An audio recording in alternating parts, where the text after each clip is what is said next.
Hey, folks, summer is here. Let's talk about something that doesn't get enough attention, and that is relaxation. Now, people may find this hard to believe, but I have trouble relaxing. So, what helps me? Yes. Whoop. One of my favorite sponsors, sunsetlakesabade.com. If you want to decompress this summer, Sunset Lake Sabade has you ready to go. Our friends at Sunset Lake are running a site-wide sale right now. 25% off site-wide, 25% on all products when you check out with the code July4. That's the word July and the number 4 with no spaces. For me, some of my biggest uses of Sabade to relax, well, I use the good night oil every night to get to sleep. But on the weekends, maybe after a big meal, I'll have one of the pre-rolls. I know others, Matt, will use some of the key for their bud to mix it in with the other things that help you relax. It's a great product. But they also have relax gummies. They have focus gummies too, but that Brian doesn't. Brian's still recovering from how much focus he had. But they have all sorts of products. They got gummies. That gummies with THC. They got They got Delta 9. They have Sebede fudge, Sebede coffee. You want to have that caffeine, but you don't want to get too racy? Sebede coffee. Plus, you can relax more easily knowing our friends at Sunset Lake help support causes that we care about too. Carceral reform, independent media outlets, they have provided, obviously, big supporters of this program. They've provided thousands of dollars to strike funds, direct aid for impoverished families, on and on and on. They're a great company. They've got a great product. Don't let this summer pass you by. De-stress and decompress when you head to sunsetlakesabade.com and use the coupon code July4, one word and one number, no spaces, July4, to save 25% site-wide. Sale ends July 7th at midnight Eastern time. Get on it. You want to try out these products, see their site for additional terms and conditions. And now, time for the show. The Majority Report with Sam Seder. The destiny of America is always safer in the hands of the people than in the conference rooms of any elite. Sam Seder. They are unanimous in their hate for me, and I welcome their hatred. We must guard against the acquisition of unwarranted influence, whether sought or unsought, by the military-industrial complex. The Majority Report with Sam Seder. Ever get the feeling you've been cheated?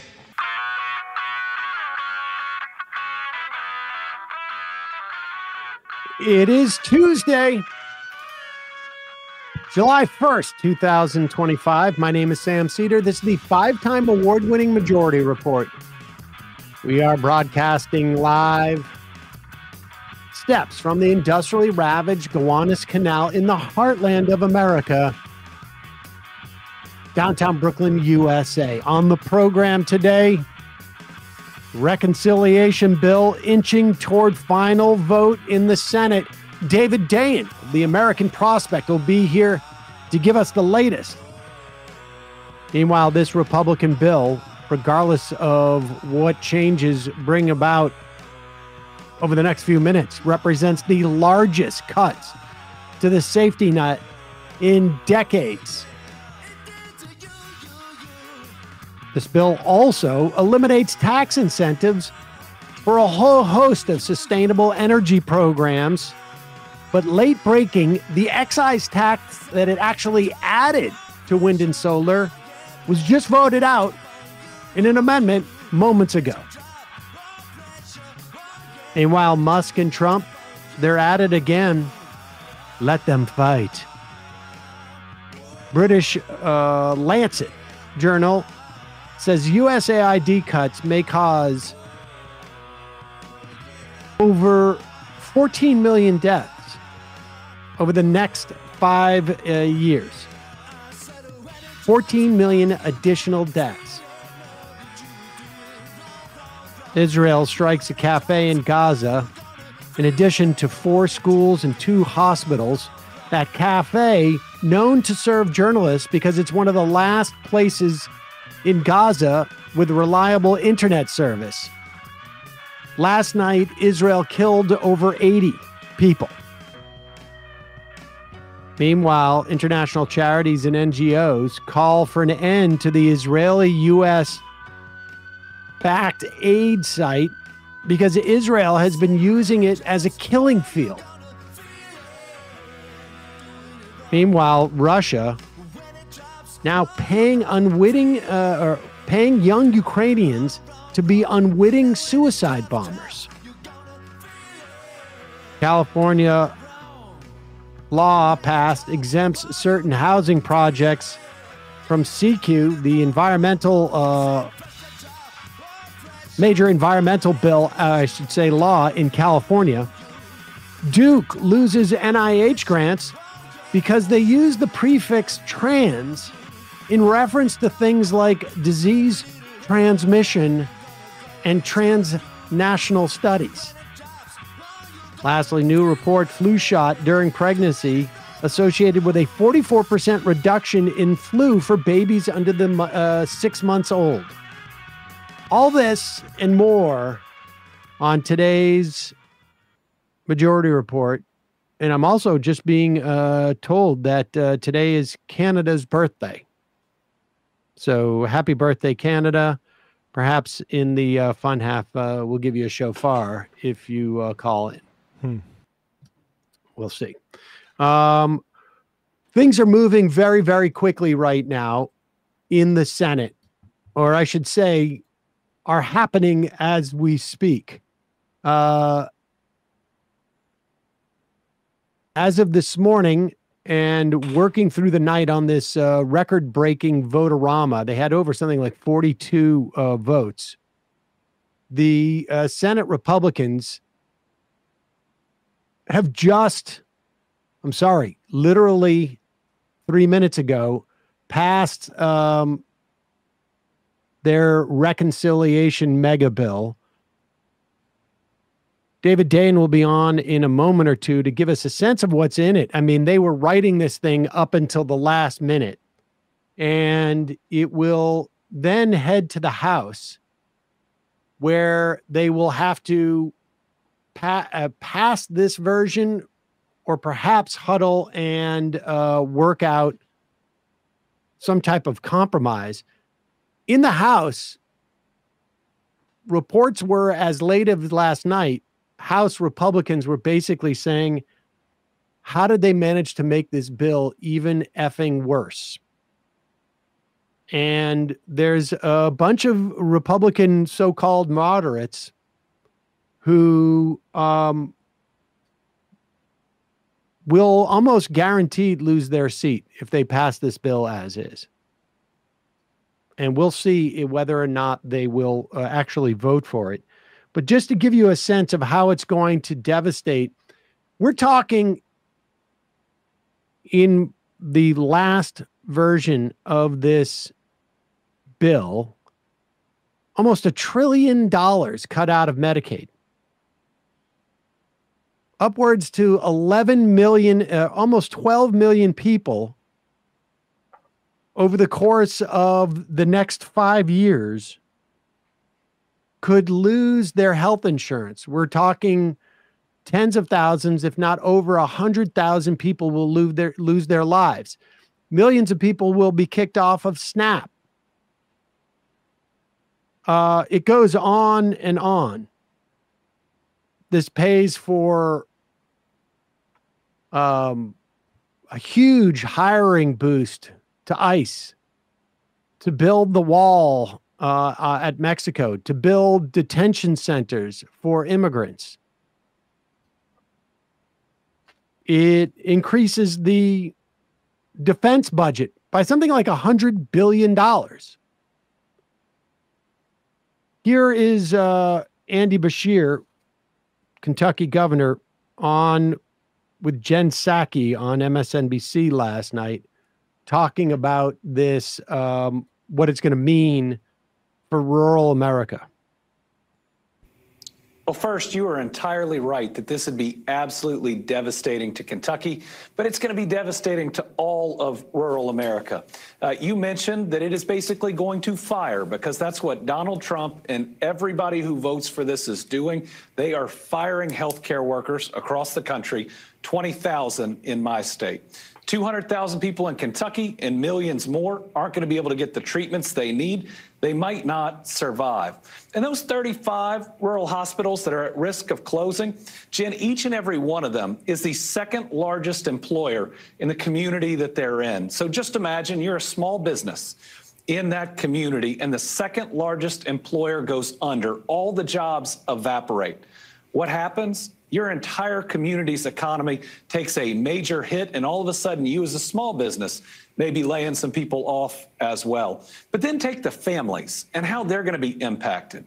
Whether you're on Medicaid or on private insurance, if your rural hospital closes, you got to drive a couple hours just to see the doctor you used to see in your own community. If your parents get kicked off of their coverage and they're in long-term care costs, you got to bring them into your home and try to figure out how to keep them alive. Half of Kentucky's kids are covered under Medicaid. They lose their coverage, and you are scrambling over that next prescription. This is going to impact the life of every single American negatively. It is going to hammer our economy, and it is wrong, and it is mean, and I cannot believe that people refuse to do their job and represent their people that they were sent to Washington to represent, and instead are just pledging fealty towards someone pushing such a damaging piece of legislation.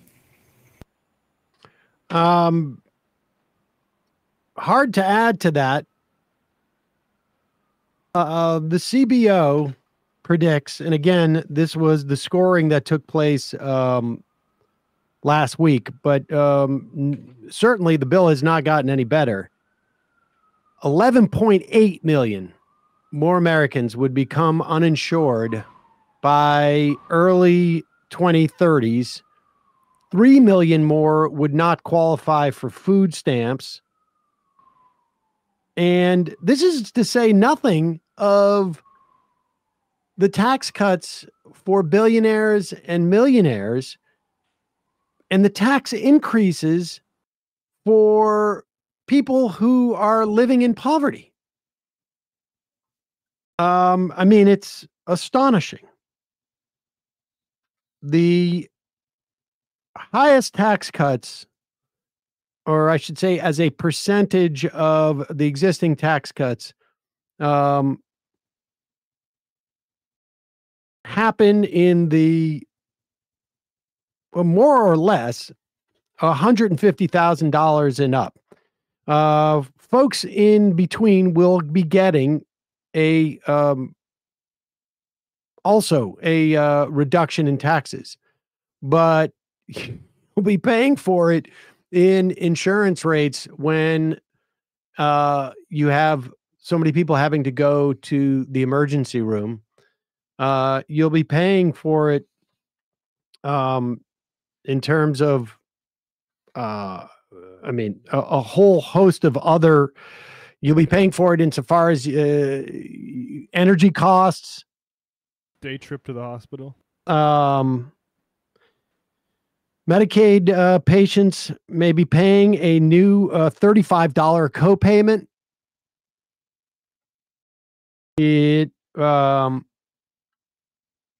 However, you should be buoyed by the fact that there would be 10,000 new immigration and customs enforcement officers who will be getting a $10,000 signing bonus. $350 billion for Trump's border and national security agenda, $46 billion for the wall, $45 billion for 100,000 migrant detention facility beds. There's a tax credit, however, if you produce metallurgical coal. And there are billions for the Artemis moon mission and the exploration of Mars. Did you see what the Tribune of the Working Class, J.D. Vance, said? The thing that will bankrupt this country. Oh, sorry. He called the stuff about Medicaid trivialities. Minutia, I think, is the specific word. And what we really need to do is get these border provisions and money to ICE folks through. Over 100,000 people will die because of the lack of healthcare. Now, of course, we saw this the first time around in COVID. Whatever. Let's take in a moment, we're going to be talking to David Dayen about this. Like I say, the bill literally just passed moments ago. First, a word from our sponsor. This episode is sponsored by Liquid IV. Super easy for me to pitch this every day on this program. I drink at least one of these, particularly in the summer. And the best part is, not only does it keep my whistle wet while I do the show, but I actually feel it at the end of the day. Being hydrated is healthy. It doesn't matter how hot your summer gets, Liquid IV can help you be hydrated for the adventures ahead. Summer heat means it's the perfect time to try their new Arctic raspberry flavor. Plus, Liquid IV has sugar-free solutions powered by LIV Hydroscience for smart hydration. Visit liquidiv.com. Use the code MajorityRep, not Majority Report, MajorityRep. At checkout, you will get 20% off your first order. For me, I am all in on the sugar-free versions of Liquid IV. They have like a raspberry lemonade. There's a melon. There's a lemon lime. They're fantastic. And they come in these little packets, super easy to travel with. If you're traveling, great for, flying and keep yourself hydrated. If you're going out and had a fun night the night before, you can find all of their best-selling hydration multipliers flavors online. And now you can try their newest flavor, Hydration Multiplier Arctic Raspberry. They got more fun flavors too, like cotton candy and popsicle firecracker. Just one stick plus 16 ounces of water hydrates you better than water alone. Powered by LIV Hydroscience, an optimized ratio of electrolytes, essential vitamins, and clinically tested nutrients that turn ordinary water into extraordinary hydration. They have 3 times the electrolytes of the leading sports drink, 8 essential vitamins, and nutrients, always non-GMO, vegan, gluten-free, dairy-free, and soy-free. Squeeze the most out of your summer with Liquid IV. Tear, pour, live more. Go to liquidiv.com. Get 20% off your first order with code MajorityRep at checkout. That's 20% off your first order with the code MajorityRep at liquidiv.com. Let's take a quick break, and when we come back, we'll be talking to David Dayen.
We are back. Sam Seder on the Majority Report. Emma Vigeland out on her honeymoon. Yeah. Classic. Want to welcome back to the program, executive editor of the American Prospect, host of the Wrap-Up.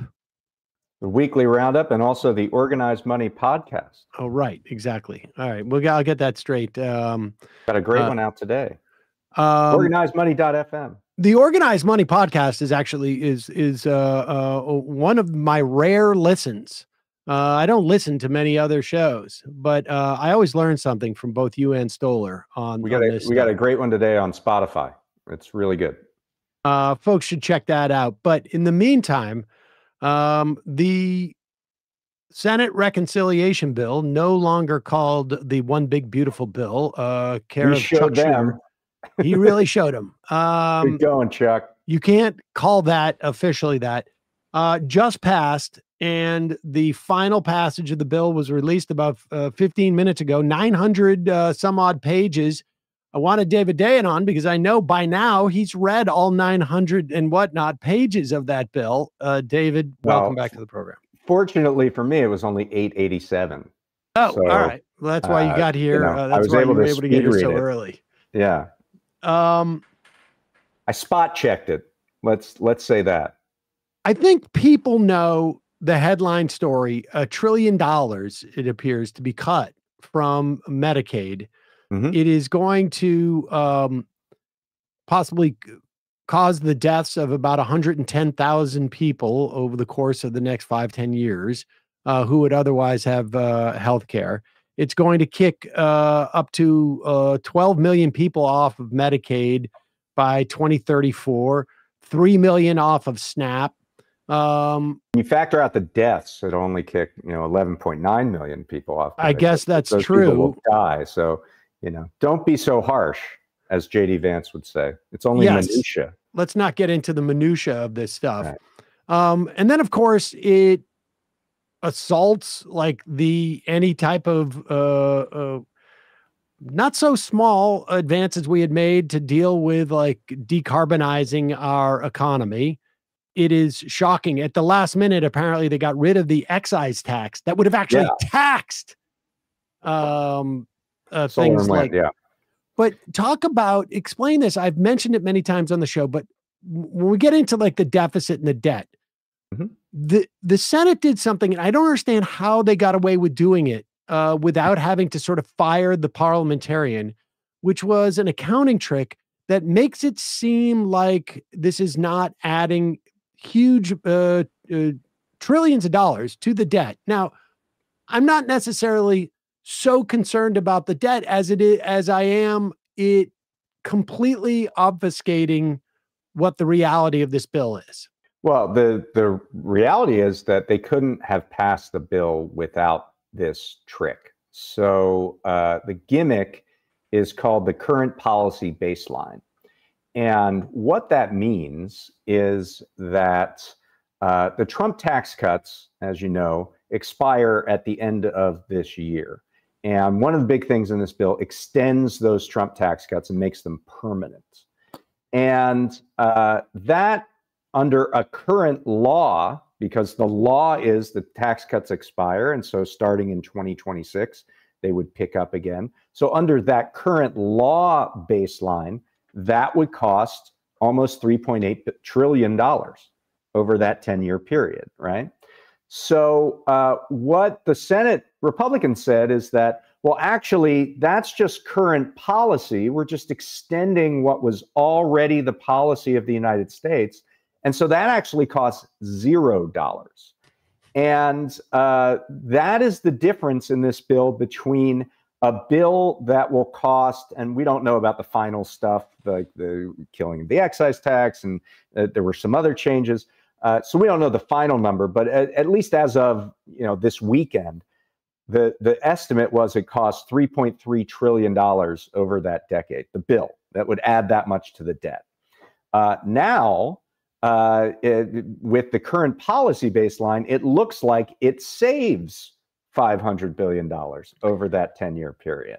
So it's like the functional equivalent of like, I make a decision to rent a car for 10 years. and I've been renting that car. I've been paying whatever it is, leasing the car. I've been paying $350 a month. Mhm. And then at the end of that 10 years, I say, well, it's not going to cost me anything to keep paying for this because I've been paying for it already, Right. essentially. Right. I mean, it does offer opportunities to the other side if they ever get back into power for Democrats. I mean, if you conceive of this, and actually Republicans were asked this on the record and they conceded that this would happen. If you passed a bill that said, we are imposing Medicare for all for a year or a week or a day, and then you subsequently pass a bill that says we are just extending Medicare for all to make it permanent, that permanence of Medicare for all would not cost any money. Right. So I am ready in the Project 2029 that I'm sure Third Way and Anne Marie Slaughter are putting together for the Medicare for All for One Day Act of 2029, which will then subsequently be followed up by making it permanent and costing no money. That would be encouraging. But let me ask you one more question about the permanence of the tax cuts. When we say permanent, does that just mean that they're not set to sunset? I mean, how do they? Oh, in the way that they can make them permanent is as long as they do them for 10 years, they're permanent. I mean, that's kind of under the budget scoring that we have.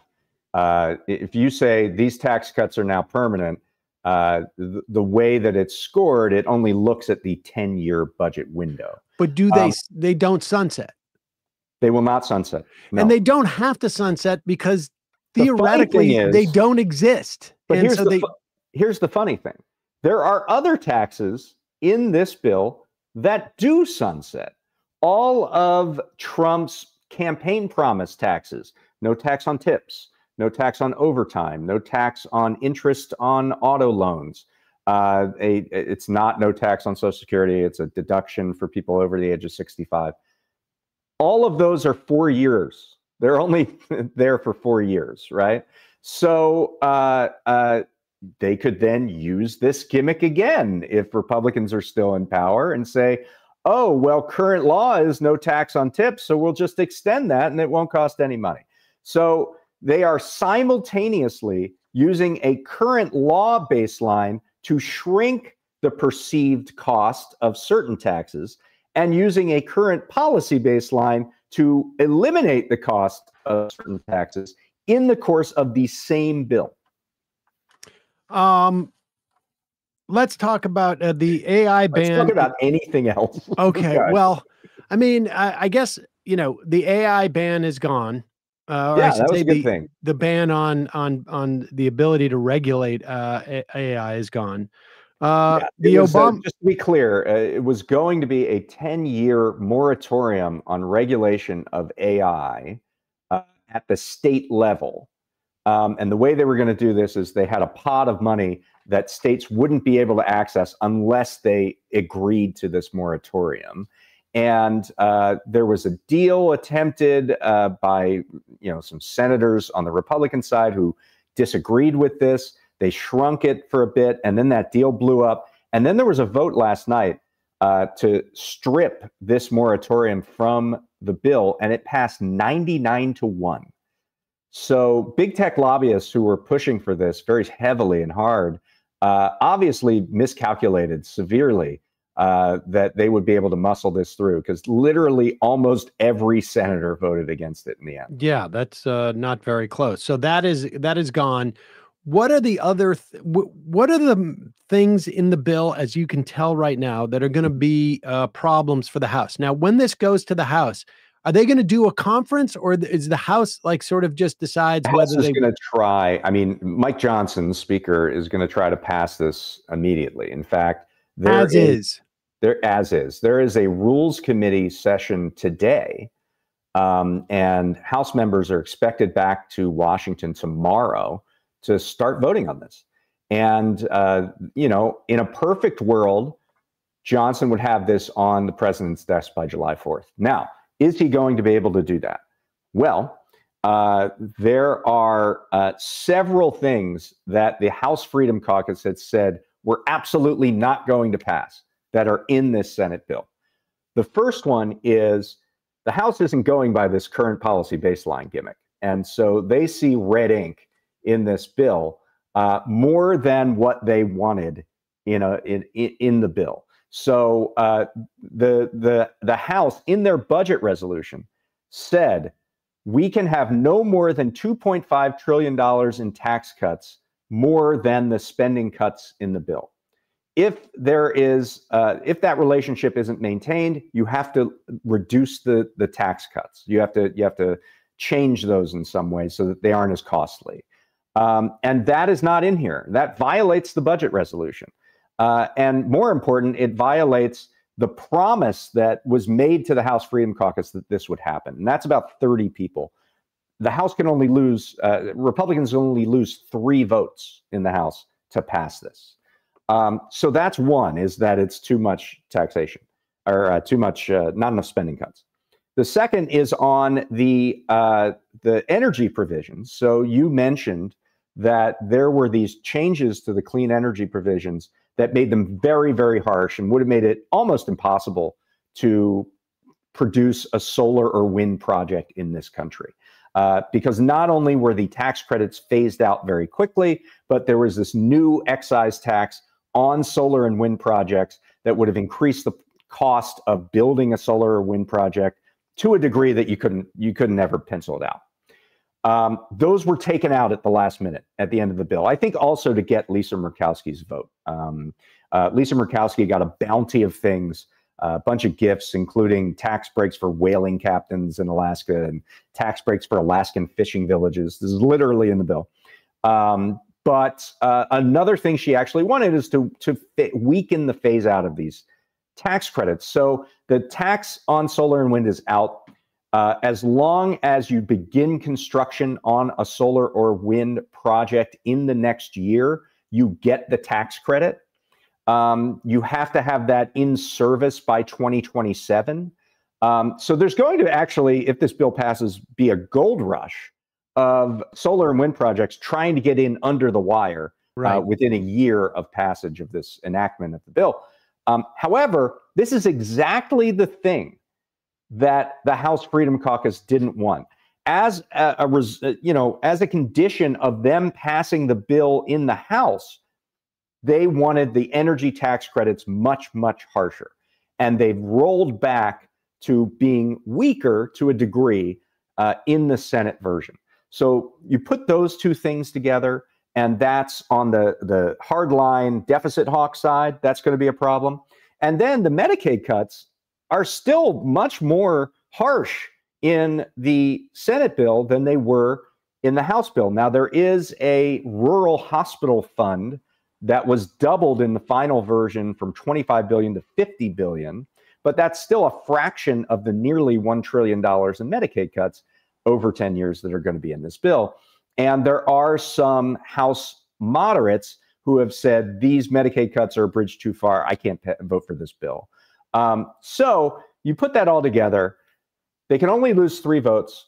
Tom Massey is one. He's not going to vote for this bill.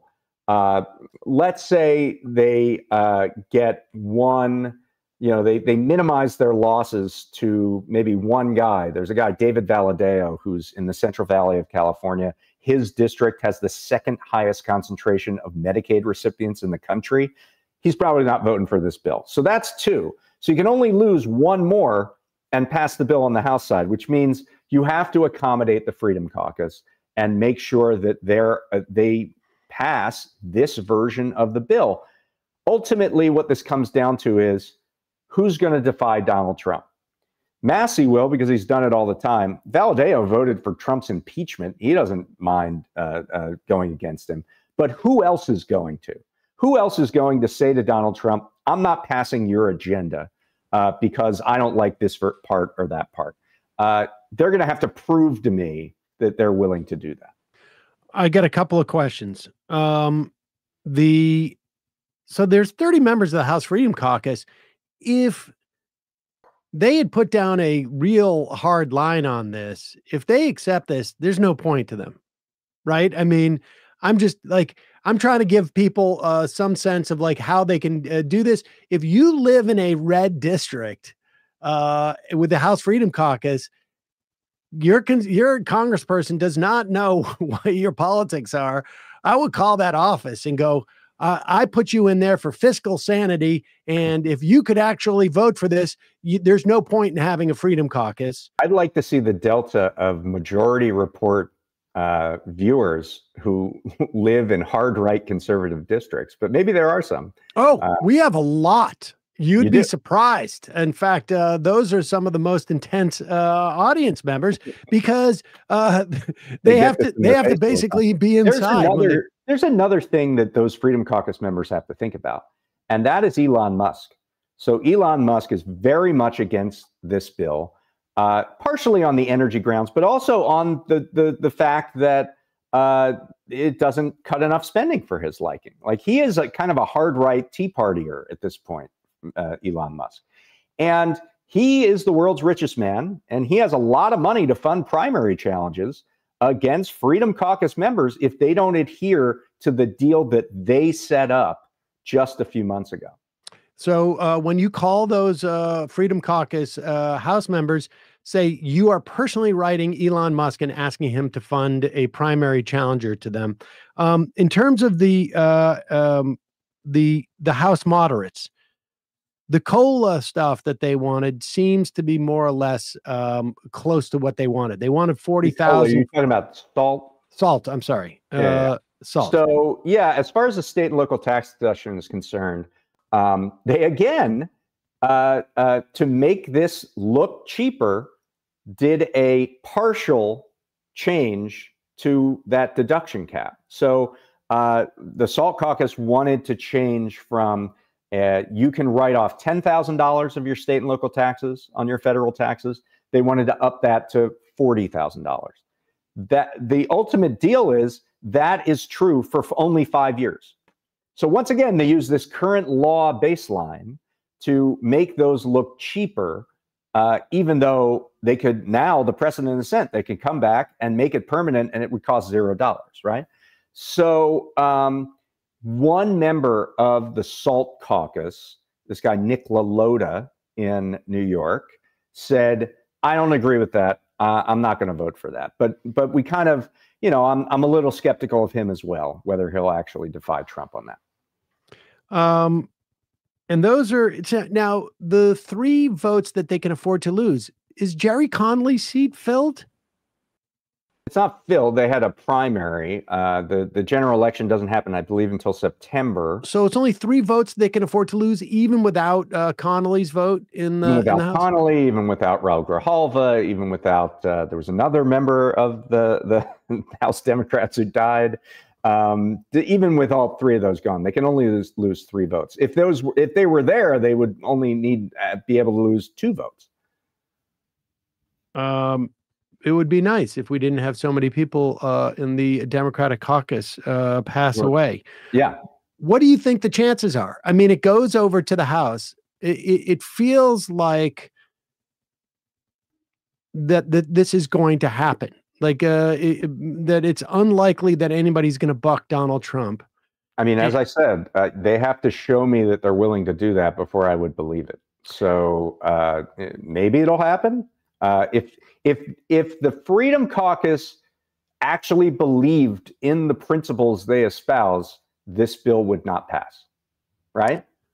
But I don't believe that they do. They have to show me that they're willing to buck Donald Trump in order to do that. I want to go back to the beginning of the year a little bit, because when the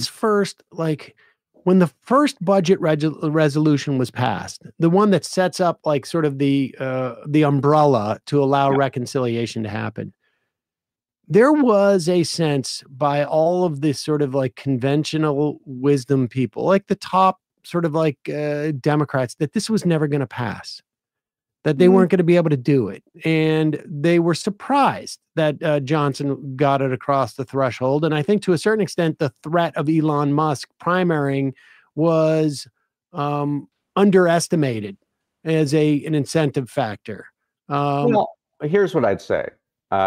Going into 2025, Mike Johnson had no track record of legislative success.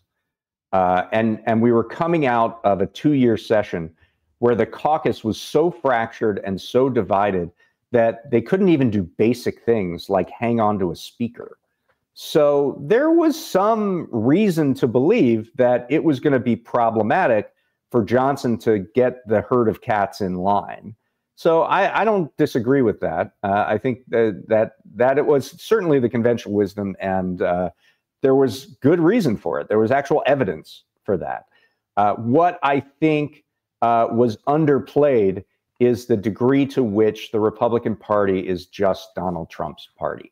Right. And if Donald Trump wants something, he's likely to get it. And so that has really that has informed this entire process. Once they pass this bill, it's basically done, right? I mean, their legislative session. I mean, I guess there's the 2026 budget, but it's there's largely the 2026 budget. There's the crypto bill only passed the Senate, so they got to figure out what to do in the House with that. There are some other things here and there that need to be done, but yes, this was the entire agenda. Now, one thing that's being talked about, and this is particularly as an enticement to the Freedom Caucus, is Mike Johnson has started floating, oh, we'll do another reconciliation bill in 2026. And we'll get you you don't like that there aren't enough spending cuts in this one. That one will do all spending cuts. And we'll get you the spending cuts you need in the 2026 version of the reconciliation bill. And that may be enough to get the Freedom Caucus on board. They'll say, oh, well, we're going to do this next year. Now, whether they actually do it next year, who knows? But I was going to say, are they aware that the 2026 is an election year? But it does feel like the Republicans know that, I mean, the way that they govern, the way that they legislate, I should say,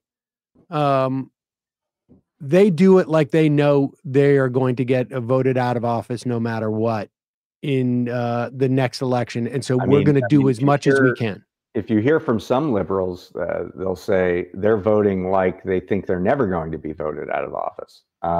And I don't necessarily subscribe to that. It's sort of a bit conspiratorial for me that they're not going to hold elections next year or something like that. But I think your way of framing it is more correct, that when Republicans get in office, they realize they have limited political capital and they start spending it as fast as they can. Anything else we left on the table? I mean, this is going to be like a real world disaster for many people. Is there any, what was the last piece of legislation? I will tell you the strangeness around the Murkowski deal. So Murkowski got those little tax credits and everything, but she got two big things, which was this was in the original deal, to increase the federal share of Medicaid for Alaska and to waive what is called the cost sharing of the SNAP program, which is more commonly known as food stamps for Alaska, whereby the state of Alaska would have to pay into a federal share to maintain that program. Typically, SNAP is entirely paid for at the federal level. This would be the first time states would have to participate, and states don't have that money, and it would lead to severe cuts to the SNAP program. So she wanted both of those. The parliamentarian threw both of those out, and they worked really hard to get the Medicaid thing back in, and it didn't work. The parliamentarian literally this was on C-SPAN. The parliamentarian was standing at the desk with a handwritten amendment, and there was a debate happening between staffers of the Republican and Democratic caucus, and the parliamentarian said, no, we can't do that Medicaid thing. However, they did get this cost-sharing waiver for Alaska, but it's not just for Alaska, because the parliamentarian threw it out thinking, well, this is just a policy for one state. This is so you can get that. So they expanded that cost sharing to the 10 states with the highest payment error rates in SNAP. They get more time to before they do the cost sharing. that includes New York, that includes New Jersey, it includes Maryland, it includes Massachusetts, it includes Oregon. A host of blue states now get this benefit along with Alaska because they needed it to buy Murkowski's vote. Now, so here's this program. The program is supposed to be, we're going to make it make SNAP more efficient. So we're going to give you an incentive if you have low error rates in your program, and we're going to punish you if you have high error rates in your program. However, now, because the high error rates get an exemption, you're only punishing the people in the states in the middle now in terms of error rates. The people on the low side don't have to pay the federal cost share. The people on the high side don't have to pay the federal cost share. Only the states in the middle have to pay, which makes no sense whatsoever. And as Amy Klobuchar said on the Senate floor, this is an incentive for more errors in SNAP. That's because it gets you into the top 10. It's almost like you want to, you're going to throw the last couple of games of a season, right. So you get a higher lottery pick. Yeah, there's tanking going on now. So it's a great, this is the kind of backwards lawmaking that we've engaged in order to for Republicans to pass this bill. What was the name in I think it was during the Obama years, the Golden Gate giveaway or whatever it was? Well, there was the Cornhusker kickback. That's what it was. The Cornhusker. This is what that is. It is what that is, and I call it the Alaska Gold Rush. But you could call it the Kodiak kickback, I assume. But the point is that Murkowski.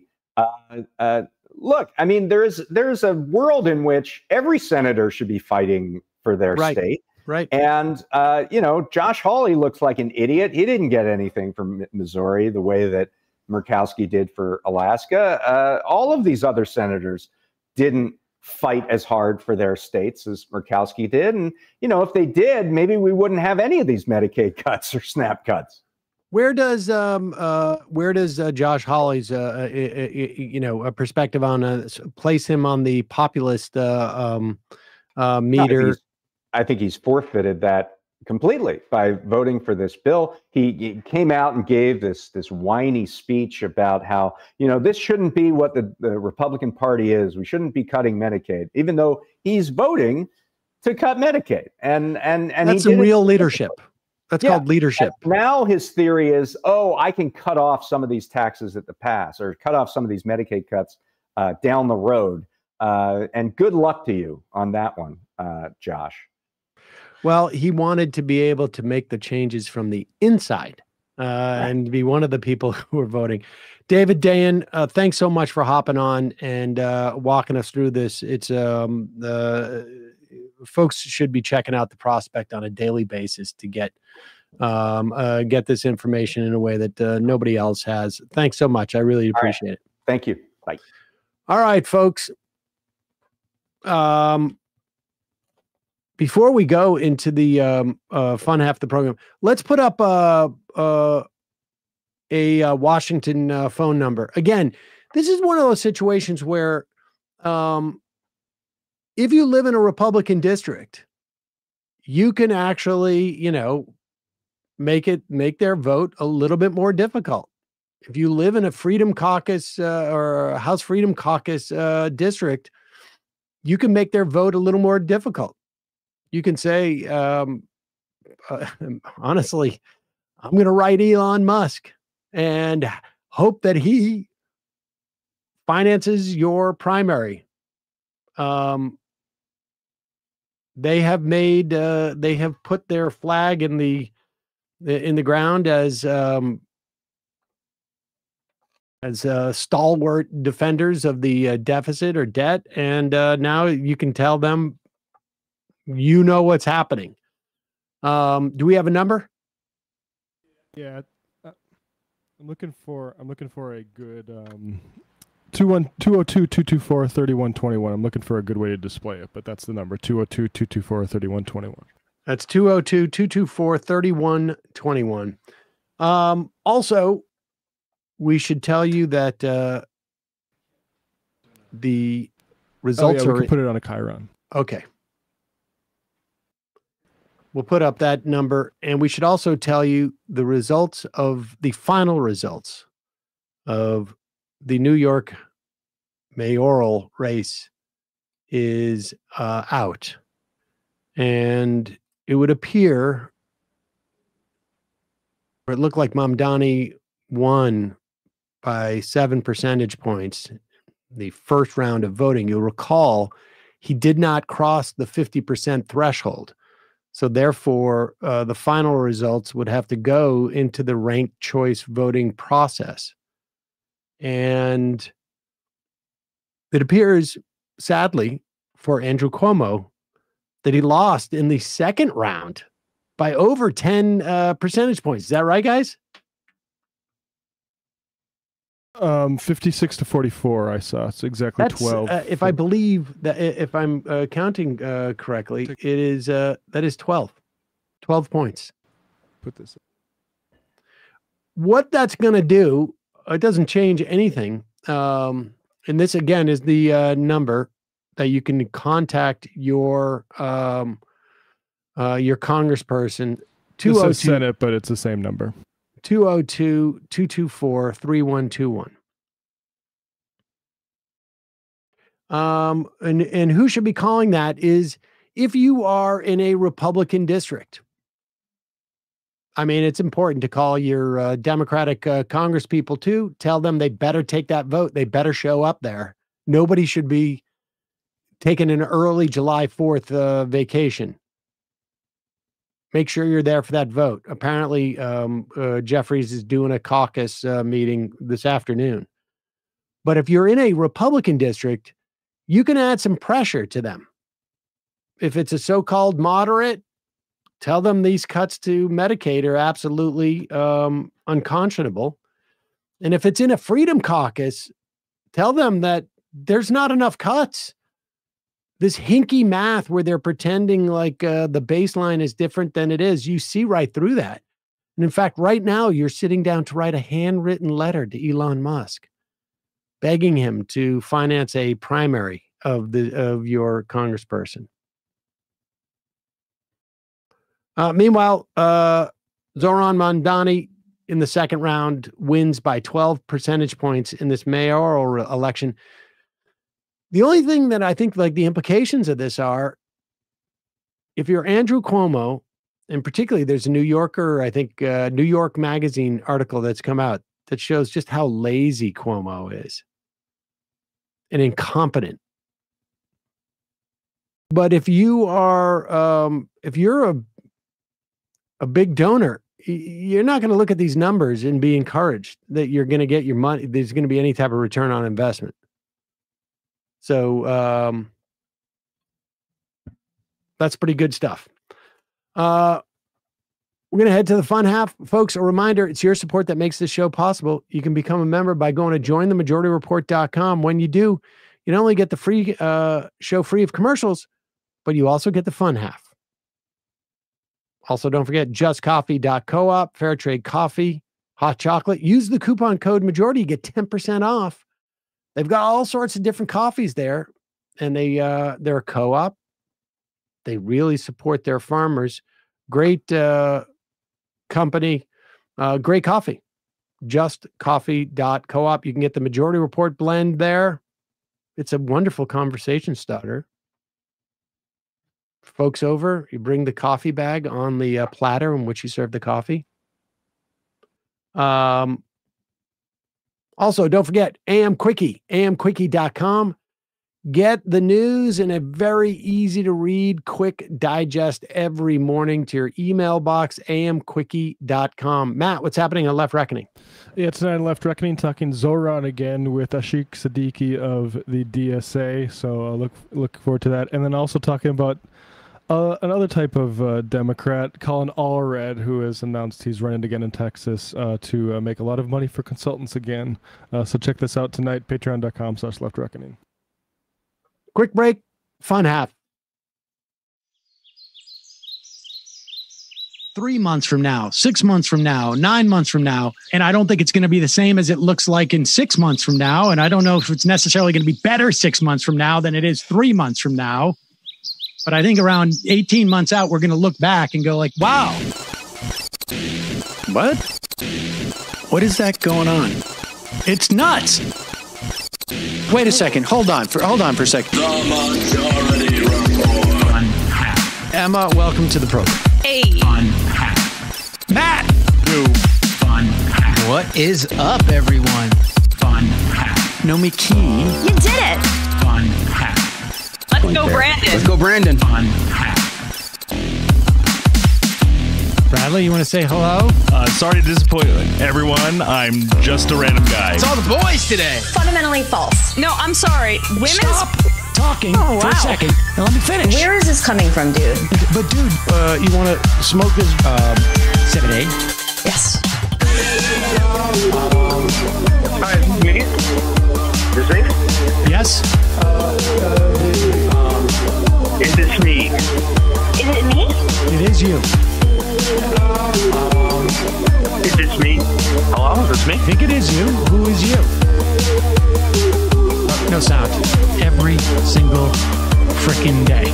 What's on your mind? Sports. We can discuss free markets and we can discuss capitalism. I'm going to go start watching. Libertarians. They're so stupid, though. Common sense says, of course. Gobbledygook. We fucking nailed him. So what's 79 plus 21? Challenge Matt. I'm positively quivering. I believe 96, I want to say. 857-210-35 501 1 half 3 8s 9/11, for instance. $3,400, $1,900. 6 5 4 $3 trillion sold. It's a zero-sum game. Actually, you're making me think less of it. But let me say this. Poop. You can call it satire. Sam goes, it's satire. On top of it all, Yeah. my favorite part about you is just like every day, all day, like everything you do. Without a doubt. Hey, buddy, we see you. All right, folks. It's just the weak being weeded out, obviously. Yeah, sun's out, guns out. I don't know. But you should know. People just don't like to entertain ideas anymore. I have a question. Who cares? Our chat is enabled, folks. I love it. I do love that. Look, gotta jump. Gotta be quick. I gotta jump. I'm losing it, bro. 2 o'clock. We're already late, and the guy's being a dick. So screw him. Sent to a gulag? Outrageous. Like, what is wrong with you? Love you, bye. Love you. Bye-bye.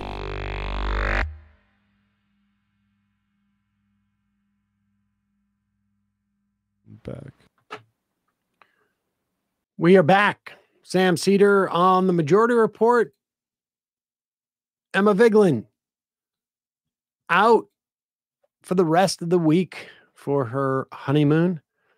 We will get the phones fired up in a moment or two. Matt, you got those phones? Oh, yeah. Let me go do that. We'll call into those.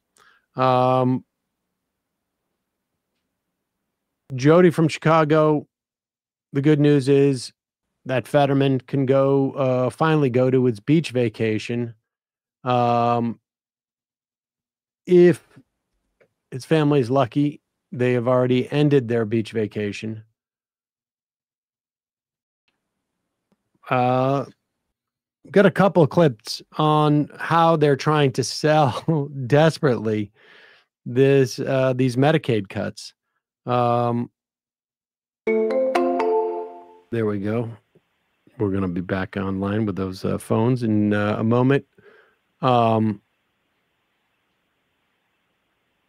Fox Business News this morning, Representative Claudia Tenney from New York, I think she's from the 24th district, if I'm not mistaken. That would be up near the Finger Lakes. And I got to imagine she's got a significant portion of people on Medicaid, trying to justify the vote that she's going to have to take in the House probably over the next day or two on devastating Medicaid for gosh knows how many tens of thousands of people in her district. Here is Tenney on with Morning with Maria on Fox Business. And another part of this Medicaid that is, I'm just tired of hearing about the Democrats screaming that people are going to lose their health care. I've said this over and over. There are about 19 million people in the state of New York. 8 million are receiving Medicaid. About 5 million of those 8 million are actually eligible. So all we're doing is saying, let's strengthen the Medicaid program. Whoa. First of all, we should say the CBO, not the Democrats, have come up with this figure of all the people losing Medicaid. But can we go back to how many she is saying are illegally on Medicaid, are ineligible for Medicaid? Because the numbers are astonishing. It's a huge number. That is a huge number. Let's hear that again. And another part of this Medicaid that is, I'm just tired of hearing about the Democrats screaming that people are going to lose their health care. I've said this over and over. There are about 19 million people in the state of New York. 8 million are receiving Medicaid. About 5 million of those 8 million are actually eligible. So all we're doing is saying, let's strengthen the Medicaid program that is for the truly. Wait a second. I'm sorry. She must have missed. What was the 19 figure she gave? That's the state population in New York. Okay. 8 million are on Medicaid and only 3 million of them are eligible? No, 3 million of them are scamming is what she's implying. Oh, I see. So only 5 million are eligible. There are 3 million people who are committing Medicaid fraud in New York State alone? Does she even know what she's saying? That's stunning. That's not quite in half, that case, we should definitely be I mean 3 million people scamming for healthcare. That feels like a concerted effort. I mean, that's pretty impressive. She's lying, of course. I mean, God knows where she got that figure. Like, I don't even know if we could find where that figure came from. Like Alex Jones, maybe, or something. I mean, this is complete insanity. And she's lying, and she's trying to justify her vote. But the people in her district are going to know it. This is the biggest cut. Almost 12 million are going to lose insurance because of these cuts. This is essentially a rollback of the best part of the ACA. And they're doing it in not so many words because they failed at it so many times in the past. Easier when you don't name it the takeaway healthcare thing and then just say, actually, we need to do this to make the government efficient and give Border Patrol bonuses. It's going to provide, I mean, let's go over again. $350 billion for the border and national security agenda. That includes $46 billion for a U.S.-Mexican border wall. I'm so old, I remember when Mexico was going to pay for this. $45 billion for 100,000 migrant detention facility beds. What does that come per person? Can somebody do that math? What were those numbers again? 45 billion divided by 100,000. We're going to spend more on putting migrants in detention than 450,000. 450,000 per person. Oh, incidentally, student loans are also going to take a massive hit in this. There's money for 10,000 new immigration and custom enforcement officers. And they get a $10,000 signing bonus for being a total jackass. That's some balaclavas with that. Exactly. Oh, I can go out and get a new brown shirt. All right. Meanwhile, the AI provision of this, there was a provision in the bill that was going to create a 10-year moratorium on states' ability to in any way regulate AI, and that is a very narrow AI sounds a lot more narrow than it is. That would have meant anything almost algorithmic. Things like rent price fixing websites. I mean, a whole host of things would have been outside of the state's purview. That was voted out. Here's Steve Bannon with Mike Davis talking about this is quite a turnaround. The vote was something like 99-1 to strip it out of the bill. Now, Bannon's very excited because he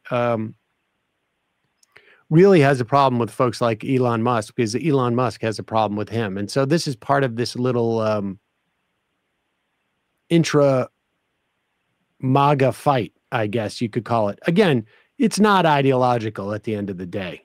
It really is just which one of them wants to be closer to Donald Trump. Hours after midnight, they thought they had this one. At 4 o'clock in the morning, there was a 99-1 vote, which shows you no senator, when exposed, wanted to be near this thing. This is the kind of radioactive vote that they don't want attached to their, and the only guy that voted for is Tillis, who's leaving and needs a job as a lobbyist, obviously, with AI. It is the shift in this from actually being a done deal after weeks and weeks and weeks, that's how powerful the oligarchs are, to 99-1 against, 16, 17, 18 hours later. Walk us through that, sir. Yeah, 10 a.m., this was a done deal for the AI oligarchs. They thought they were going to get 10 years of amnesty. They worked on getting a deal with Marsha Blackburn, who opposed them on this, and she's been a fierce warrior. I know she's going to try to come on your show after the vote. She's been great on that. She was able to work out because they thought this was just inevitable, so she was trying to cut her losses, and so she went from 10 years to 5 years, and there was some language that purported to protect kids, creators, conservatives from censorship. But as we pointed out on the show yesterday, that language was largely hollow. And so we went back to Blackburn.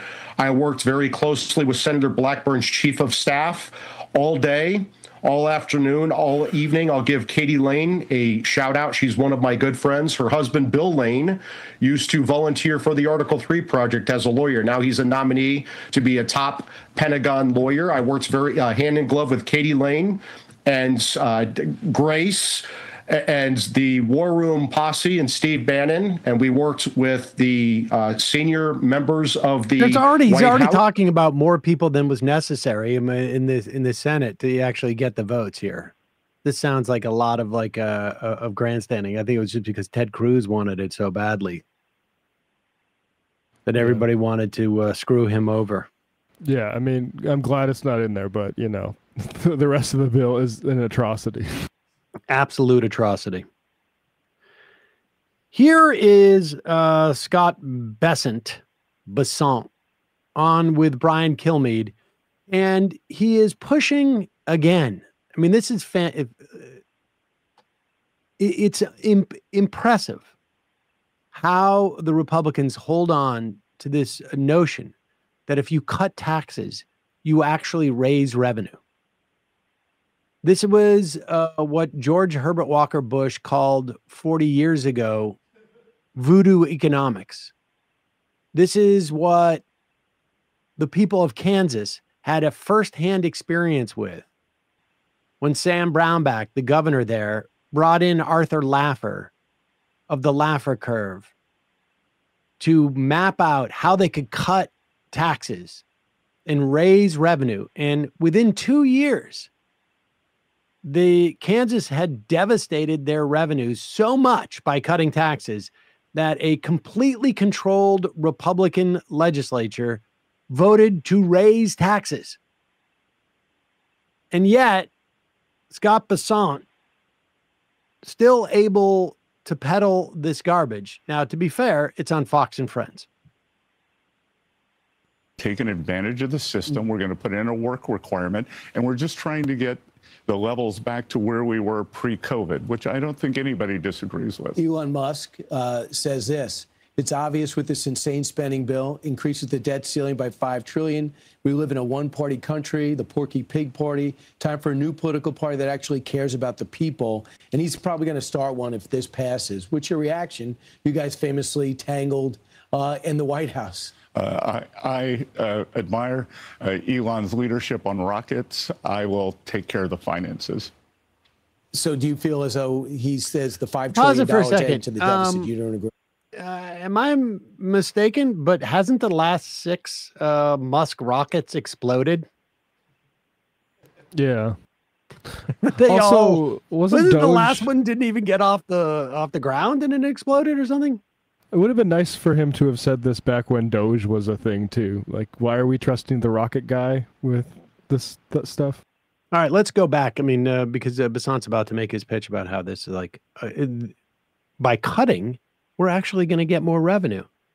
Basant also seems to have like picked up a Grecian formula habit too. Have you noticed that, or is that a Grecian formula? Yeah, I'll have to ask you about that later.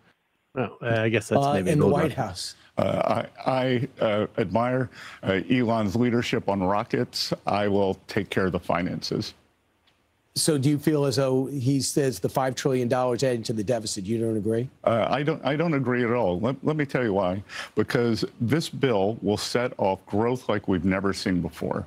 The CBO projections only project 1.8% per year growth, which is substantially below what we saw in President Trump's first term.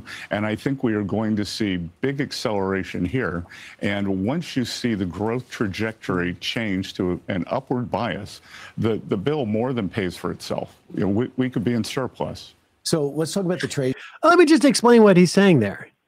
First of all, Trump promised 4% growth on these tax cuts back in the first term. It wasn't anywhere close to that.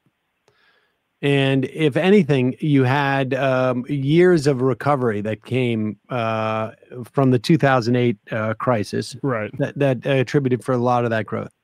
But nevertheless, the idea that keeping a baseline of tax cuts is going to create growth is absurd. Nobody has any more money. There's no reason. There's no more money that's available for to go into the economy. Instead, what you're doing is you're destroying rural hospitals. And you're going to see a contraction there. You're cutting people off of food stamps.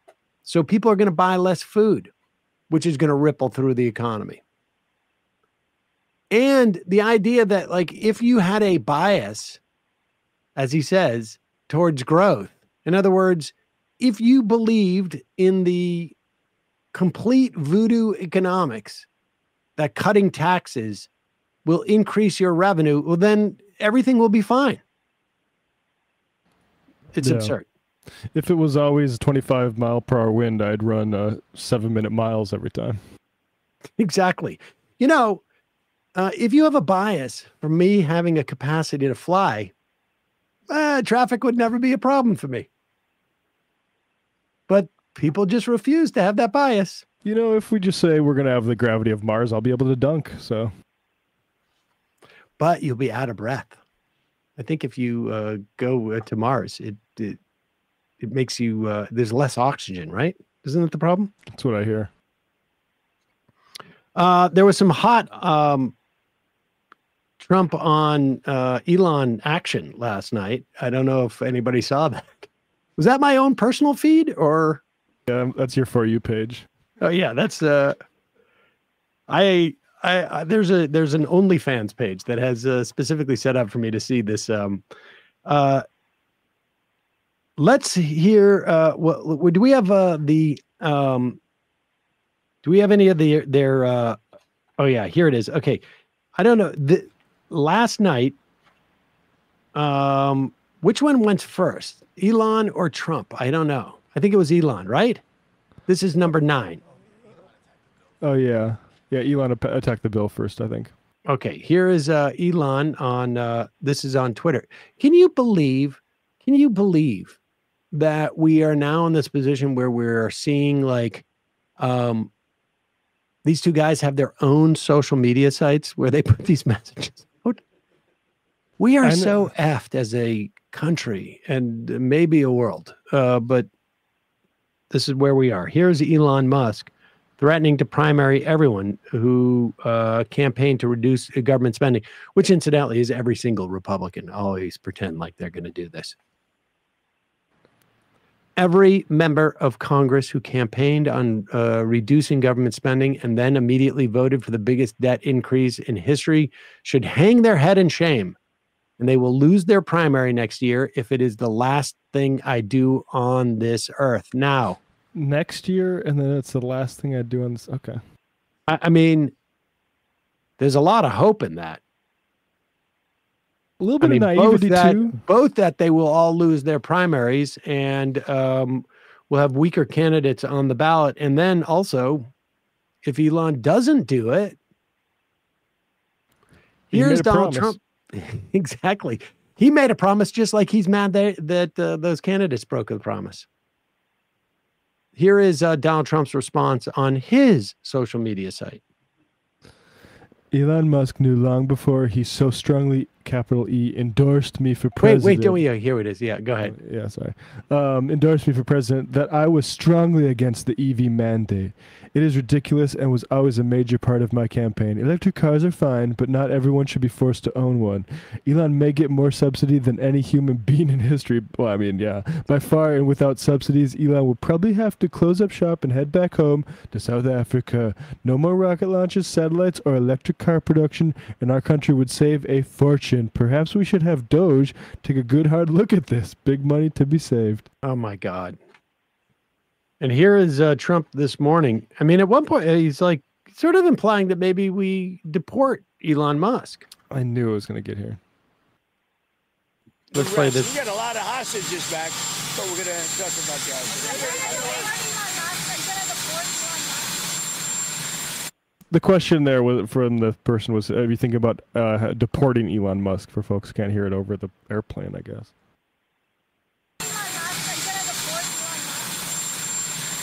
I don't know. I think we'll have to take a look. We might have to put Doge on Elon. You know what Doge is? Doge is the monster that might have to go back and eat Elon. Wouldn't that be terrible? He gets a lot of subsidies, Peter. But Elon's very upset that the EV mandate is going to be terminated. And you know what? When you look at it, not everybody wants an electric car. I don't want an electric car. I want to have maybe gasoline, maybe electric, maybe a hybrid, maybe someday a hydrogen. If you have a hydrogen car, there's one problem. It blows up, So I'm going to give that one to Peter. I'm going to let Peter test it out. He literally did an ad for Teslas. Like he literally said, I just bought this electric car. He turned the Rose Garden into a car dealership and said, it's all computer. Look at that. It's amazing. Amazing. How do you turn this computer on and off? I need my son here. He's very good at that. I mean, I think there's value in this fight only to the extent that Musk may mess with Republican politics. Yeah. But as it stands, it's kind of like Trump benefited from Elon soaking up a lot of flack in the first part of his administration. And now that Elon is unpopular, he's getting to punch him around and get the benefit of that, of look at me fighting against this guy. Maybe it's hurting him. I don't know. I feel like people hate Elon more than they hate Trump, and that's kind of a problem. Yeah, I think so. It really is just a question of how much of Elon Musk's money is he willing to deploy out of spite, knowing that he got basically completely played by Donald Trump. The genius Rocket Man was surprised that Republicans were insincere about the budget and were mainly just concerned with cutting taxes. I guess, if a genius like that was didn't know what to expect, what hope is there for the rest of us? I know it. Number 646-257-3920. 646-257-3920 is the number. We will take your calls in a moment. First, some IMs. Socialist Masshole Breaking news, Jimmy Swaggart died. I didn't really realize that he was still alive. Snapdragon Abel. Snapdragon. Hey, I'm our crew, Emma and Abstentia. Yesterday was a horrible day for ICE raids in LA. Multiple Home Depots, including Cypress Park, Hollywood, and North Hollywood, were all raided. Even the flower sellers by Forest Lawn Cemetery near Warner Brothers were taken. Please consider volunteering to watch for ICE at your local Home Depot or area with street vendors or laborers. Most Home Depot watches are from 6:30 to noon. Show up for however long you can. The Cypress Park location, which is close to Silver Lake and Highland Park, is from 6 a.m. to 2 p.m. is well organized. Wear a mask. And if you see these cowards out raiding, staging, or just driving, contact LA Rapid Response. The LA Rapid Response number is 213-444-6562. That's 213-444-6562. Or you can post to a local Signal or WhatsApp chat to give everyone more notice. Good stuff. Let's put that number in the podcast and YouTube description too, please. If you're in LA. 213-444-6562. CPG, Sam saying Delta Nine, like he's Cool Hand Luke's warden, made my day.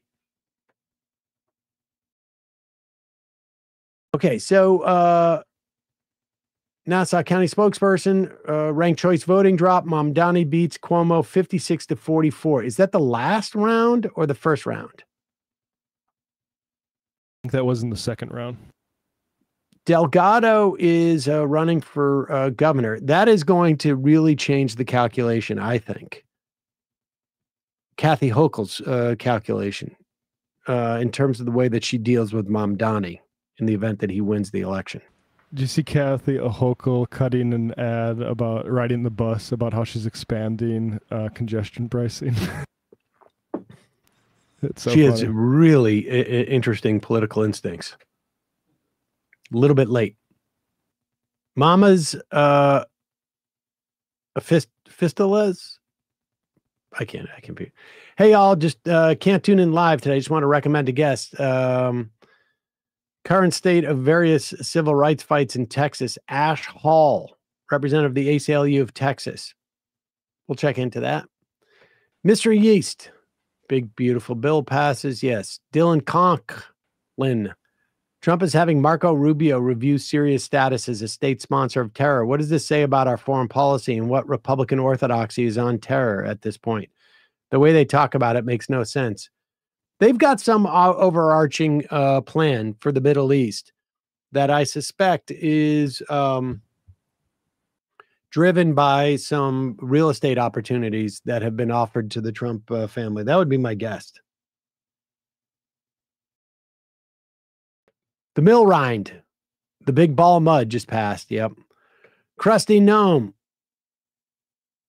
My parents are anti-immigrant, and the one thing they always complained was that they used the ER as their PCP. This bill is going to cause so much more people to use the ER as their primary care provider that the immigrants who used it paled in comparison. I mean, just a classic case of a societal issue where we're underinvesting in things like healthcare and doctors and emergency rooms and taking it out on the most unfortunate people. Crusty Gnome says, were the no tax on tip or no overtime tax in this bill? They were in this bill. They are sunset within 4 or 5 years, as opposed to all the other corporate tax provisions and income tax provisions. And I don't know the details in the latest version. We will get to that over the course of the week.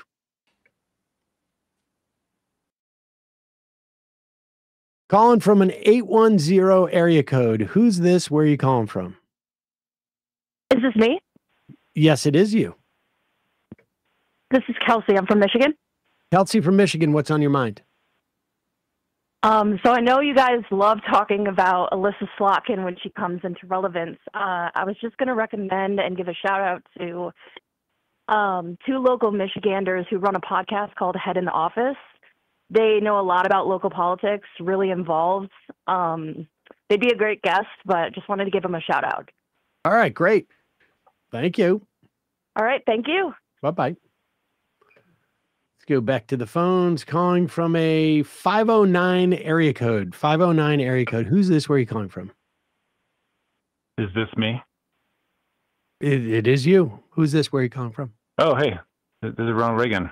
Ronald Reagan. Oh, long time no call into Man, the show. People be calling.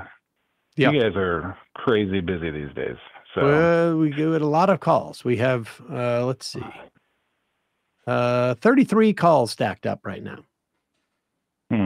Crazy. I remember the old days when you were in a closet, a literal closet, and you'd call in. There's nobody waiting. It's like you were waiting for the call.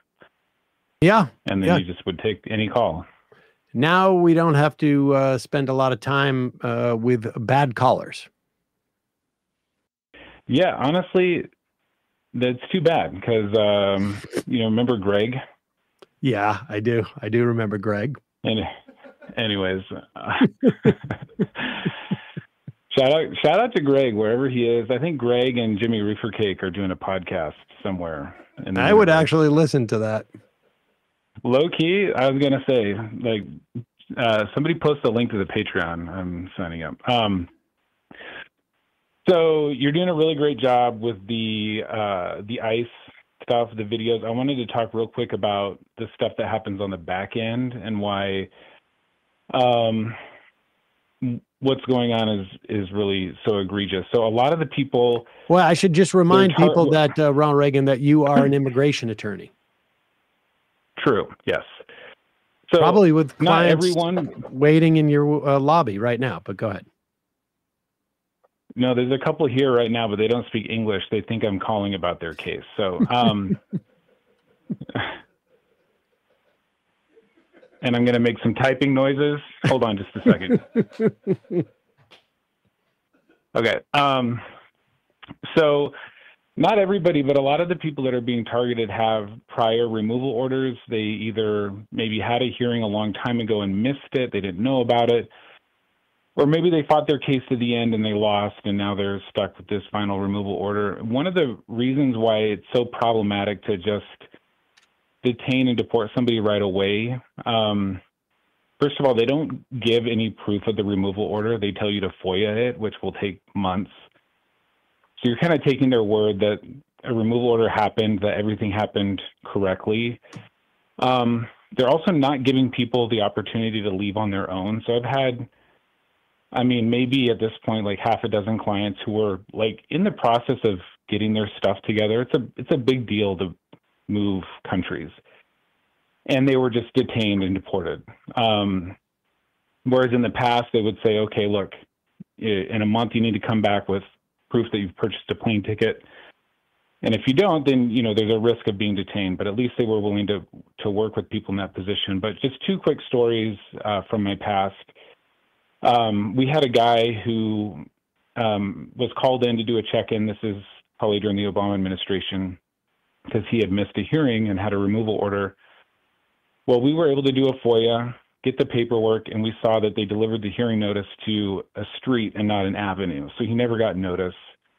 That case was reopened. But under the current environment, there's like no way you would have the time to first of all, they're denying any stay requests. Like if you're asking for, hey, give us a couple months, no. It's a straight no. If you ask, like, can I get copies of the hearing notice that was sent? No, you need to file a FOIA. So can the person like stay with their family while we investigate all this stuff? No. So that guy today, 100% is getting deported. In another case, a lady came to me again during the Obama administration, and she'd fought her asylum case to the end, lost, with another attorney, obviously, not me. Right. And was being told, like, by the local ICE office, okay, you got to come back next week, like, ready to go. You're at the end of the line here. Well, she came to me, and her daughter had been a victim of a crime, and her attorney represented both her and the perpetrator of that crime and told her, like, there's no grounds for relief here, but there was. And so because ICE was willing to work with her a little bit, we were able to get an application filed, go with her to her next appointment and say, look, this is in the hopper, like, we're working on this, she needs a little bit more time. And she's now a permanent resident, so she and her daughter both have green cards. And so even though a final removal order is final, like, who is and isn't deportable is, like, very messy. And now they're completely quota driven, so it doesn't really matter. I mean, they're deporting people in situations that don't make any sense. Right. In other words, like they could, someone could decide, like, okay, I'm at the end of the line in terms of my legal recourse. I promise to leave the country within 2 or 3 weeks, so that I can just, say goodbye to people, get everything in order. ICE won't have that because they then lose the credit for deporting you. Right. So we had a family, a big family that lost their case. The final order came down from the Ninth Circuit on, like, June 3rd. And literally a couple days later, they went to check in and they detained and deported one of the adult sons, even though the family was, I mean, they told me, like, we've never had any intention of being here illegally. We know that we lost and we're in the in the process of planning our return. And what this did is it rushed the rest of the family to, like, get the fuck out of here. And that wasn't somebody who was ordered removed like 20 years ago. Like, at the time they detained him, the final order came down like 2 or 3 days before. And so, and we have a guy, for example, who sometimes you have a final removal order, but you can still get your green card, but you've got to leave the country to do it. And in order to leave the country to do it, you have to file a series of waivers, and all this is so stupid. But this is the way that it works. And his first waiver was approved, and the second waiver is pending. This guy takes care of his permanent resident parents. He's got a U.S. citizen spouse, children. He's lived here since I was probably like 10. And again, the second waiver is approved. And when that second waiver is it's pending. When it's approved, they schedule him for an interview in Mexico. He leaves the country, goes to his interview, and gets his green card. So they call him in, and I put all this together. I'm emailing it to him. I bring in a physical copy. I explain, like, this is how, part of the problem is, like, ICE literally doesn't know how the immigration system works. And some of it is ignorance and some of it is, they don't care. But I guess that's the same thing. Anyways, and they detained and deported him. And it's like, well, he's coming back. Like, now he just has to spend extra time in Mexico. So it's a waste of time all around. And 2 quick PSAs for you and the audience. One, don't trust these guys. I had somebody recently call their father, who's the primary caretaker of his U.S. citizen adult son with Down syndrome, was detained. And the daughter said, the local officer was really nice. He said that he understood the situation, and because he was sympathetic, instead of sending him to point A, we're going to send him to point B. And it was communicated in a way that made it seem like that was a favor, but, like, point B is where they get deported from. And I was in the other day, and one of the officers was putting somebody on, like, an intensive, basically like a super, what do you call it? A surveillance program where they have to track them with phone apps, and you have to send in a picture every week and all this stuff. And they said, well, you're going to be assigned a case manager. And the immigrant said, you mean like a social worker? And the ICE agent said, yeah, kind of like that. It's not fucking anything like that. It's not a social worker. But they're happy to communicate this stuff. They tell people who don't qualify for bond, oh, you know what, I'm sorry I have to do this. This isn't really, it's not my decision. But here, if you sign this, you can get a bond from a judge, and a judge is going to be the one who decides. But there's no fucking judge. And they either don't know that, or they are passing that along to make themselves feel like, I'm not the real bad guy here. There's going to be somebody else further on in the process that is going to make the real tough decision. But the decision's been made, and they made it. So one, don't trust anything they say. Don't sign anything they want you to sign. I mean, unless it's something super basic that you can read and understand and you want to sign it, but like, you should not trust what they're saying. They're lying to people every single day. And then two, this is maybe like big picture stuff, but we just have to normalize the A word, amnesty. Like, there is no other way out of this other than the strong, robust amnesty, period. And in the past, there's, you know, everybody's been sort of, not everybody, but a lot of people have been trepidatious about using that word because, oh, it's going to trigger the conservatives. But like, this situation where like we vacillate between slightly nicer ICE and then full-on fascist ICE and then back again, like this system is fucked for immigrants even when they're being nice. Like, the nice version of this is like, well, yeah, you don't get access to Social Security and you don't get access to the social safety net, and you live with the vague threat that this stuff could change at any moment and that your life could be ruined, but like it probably won't be. Like, that's the good version of the current system. So I think my hope for you or other people on our side, like, if we're going to be playing these clips, even if it's a throwaway at the end, like, we need an amnesty for the people who are, you know, not just economic cogs in a machine, but their neighbors, their parents in our schools, their children are in our schools. And what's happening to them is like so fucked up. And it's not going to change if we get just, you know, somebody with a D at the end of their name. We have to have structural change. We have to put pressure on politicians to start talking this way because ultimately they're the lawmakers. Yep. You guys are the ones that let the system stagnate. In some ways it was designed this way, which is even worse. But in other ways it just sort of has sat there. And so I think it's time to start sprinkling that in and letting that marinate. So when are you going to restart Redirected? Yeah, I need to probably do that. Honestly, like, I'm not the primary victim in all this, but when you're an immigration attorney, lots of immigration attorneys charge flat fees. So, you know, for this, we'll do it for this. And it's normal for there to be fires to be put out. Oh, something weird happened, you know, we got to do that. And I'm really bad at like got to be upcharging or charging more. It's got to be crazy right now. My whole job is putting out fires. They're recalendaring all these old cases that were closed as a matter of discretion under like Obama. So like we have this huge family that came to me when I first started practicing in like 2012. And I think there's like 15 or 16 of them.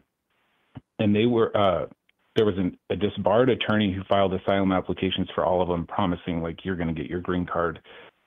And what that does is you get a work permit temporarily, but then they deny the asylum application and put you in removal proceedings. So they came to me, sorry, this is rambling. This is the last story. They came to me in like 2012, like, we just need help renewing our green cards. And I was like, well, first of all, you don't have a green card. Second of all, like, you're going to get deported because you're now in removal proceedings. And because of the Obama enforcement priorities, all those cases were closed, quote unquote, put on the shelf, basically taken off the court's docket. And immigration, the ICE attorneys have now moved to recalendar all those cases, plus, you know, dozens more. In one day, the Seattle Immigration Court received 700 motions to recalendar. Jeez. Some of those people they already have visas, or they have other things, but they're using a boilerplate motion that says, we checked and they don't have status, but a lot of them do. So anyways, yeah, it's been pretty crazy, but I will, I'm hoping to find a co-host, maybe Greg or Jimmy Reefer Cake, if they could hit me up.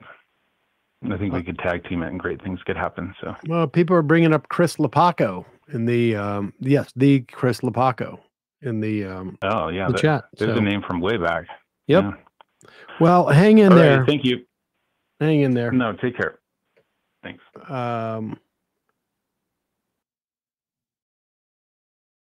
Rob from Minneapolis. Reagan sounds like he's aged 25 years since he last called in. He must be exhausted. I would imagine. His job has gotten much more difficult as of late. All right, let's have a little bit of fun. Like, let's play some Zoran Mamdani clips for a little bit of hope. Apparently, I saw this. Maybe we'll. I think it was the one of the editors of Tablet magazine. I think it was. Not 100% sure. Was upset because he saw images of Mamdani eating with his hands, eating rice with his hands, which is apparently what. I'm seeing a lot of people use the word third worldist lately, and I just want to say we see who you people are, and you are Nazis. Yep.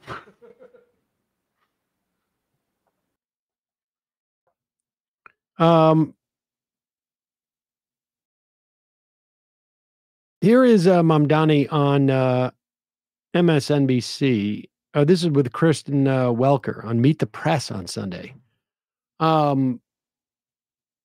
It's impressive stuff. I mean, he understands who his audience is in these instances, but nevertheless maintains, I think, his political ideology. Here he is with Kristen Welker.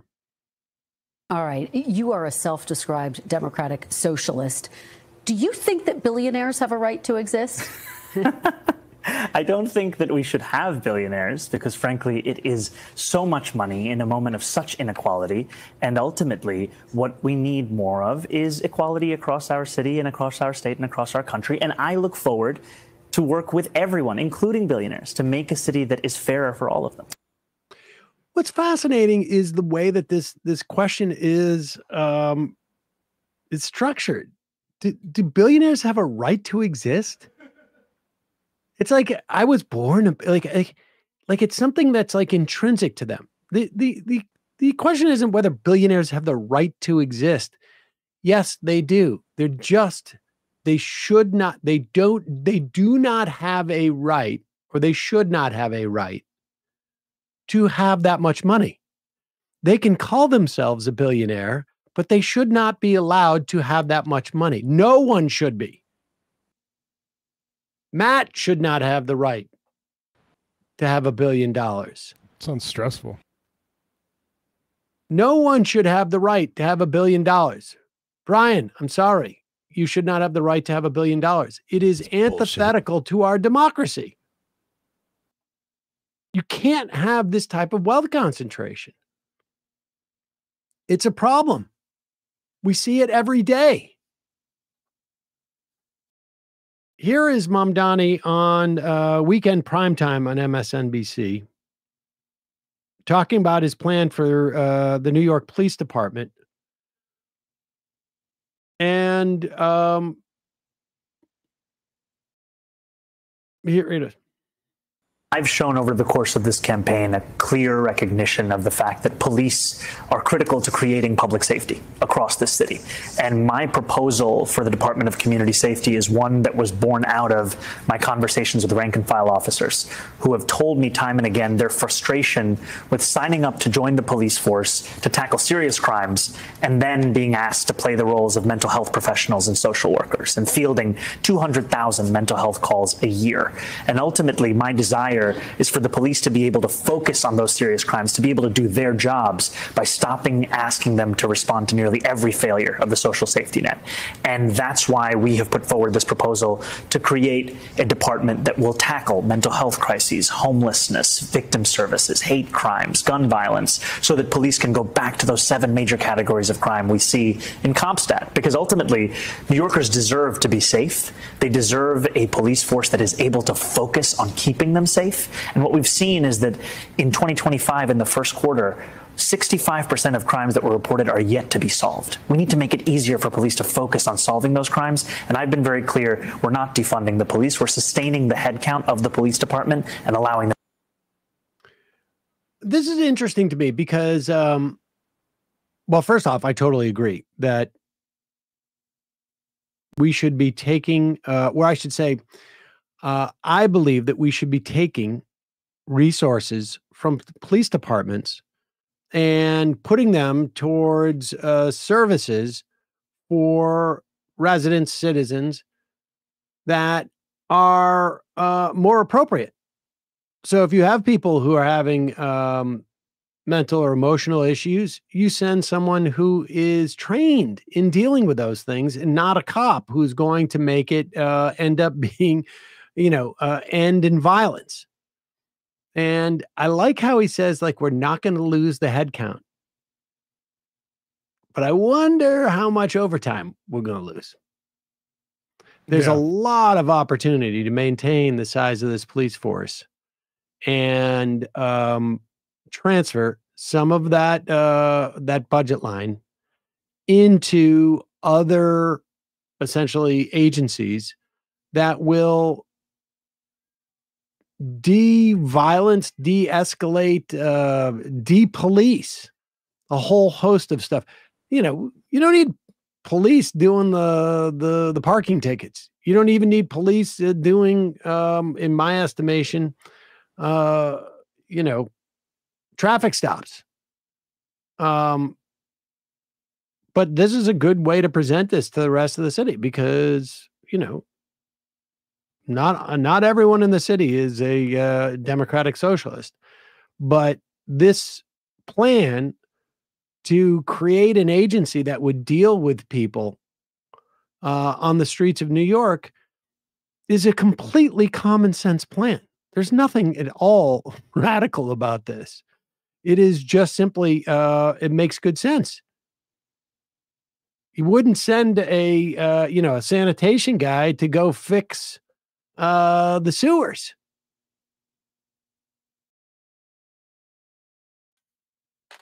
I like it. Yeah, I mean the NYPD is larger than a lot of militaries in this planet, and it's interesting. Mamdani with India Walton up in Buffalo, she also did a similar thing where the right wing and center focused on her joining like defund the police protests. But this position is the more socialist one, as opposed to maybe more libertarian or anarchist one, where there is a role in public safety for the state. It's just not putting more and more cops on the beat to do so, taking more and more overtime. Calling from a 304 area code. Who's this? Where are you calling from? Is this me? It is you. Oh my God. Okay. I'm sorry. I really thought I was not ever going to get an answer because the 304 is West Virginia. My name's Skylar. Hi, Skylar. And I'm not anywhere near Tim Pool. I just didn't want you to think I was, in a million years, I would not have known A, that 304 is West Virginia. And B, if I thought you were Tim Pool, I would have answered immediately. Well, I am wearing a beanie, even though it is the dead middle of summer, if that helps any discrepancies on that front at all. All right. Well, that's good to know. I'm not going to ask why. I'm not going to question the whole beanie thing. What's on your mind? I'm really not wearing one. I'm just so nervous. I'm so sorry. I've been trying to call for like months now because Emma went on this whole thing a couple months ago about how Elon Musk is really into the whole having a bunch of children with a bunch of different women, and kind of how there's a lot of men that are really successful billionaire type guys who are, and even not those kind of guys, like even Nick Cannon on a lower scale, like these guys who are putting multiple children out into the world right now. It's really, really weird. But anyway, Emma gets really, really passionate about it. And I don't know if she even realizes how crazy some of the people that she brings up are, because some of those people are on reality television and have hundreds and hundreds of children in other countries and stuff. And I do think, and she gets really passionate about it, and I do too, because I don't understand why people don't realize how weird it is. And there's a lot of racist undertones to a lot of it. And I don't know. I've been wanting to talk about it with her for so long, but I'm so happy that she's on her honeymoon and everything. So I just thought I'd tell you guys about it real quick, because I think it's so gross and weird. Are you there? I am. Oh, sorry. We just cut out for a minute. Oh, okay. I'm sorry. Yeah, I don't know where it cut out, but I just wanted to bring that up and basically just thank you for taking my call. Sorry, Well, I'm so nervous. That's okay. You did great. I appreciate the call. I wish Emma was here to hear that, but we will relay it to her when she gets back from her honeymoon. Okay. I just one last little note. I think the impressions that are on this show, like I started listening like when Michael Brooks was still on the show, and like Right Wing Mandela, like all of those things were so like groundbreakingly, like comedically changing for me. And you guys just do some of the best impressions, and like the Donald Trumps, and it just all of it is so great. I thank you guys so much. I appreciate the call. Thank you. Suck Schumer. Sam, did you force Emma to take leave without pay for her honeymoon?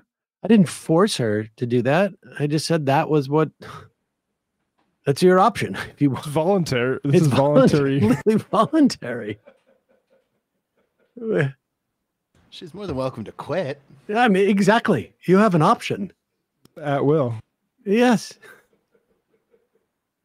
Of course. Of course. Yeah, and then we actually start reducing pay for every text she doesn't answer within 30 minutes. I had a feeling that would be very lucrative while she's on her honeymoon. She's also several hours ahead of us. So if I wait late enough, I know that she won't be able to respond because she'll be sleeping.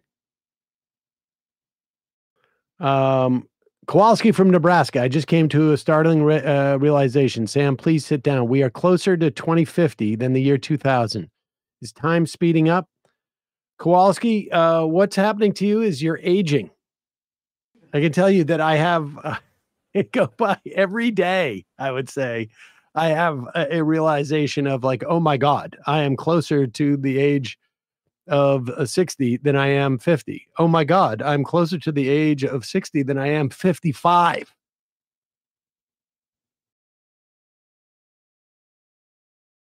It's insane. Maryland Mailman. Sam, have you ever offered an invite for Tim Pool to come in studio? It's time for you to have a home game. You know what? I'm glad you brought up Tim Pool.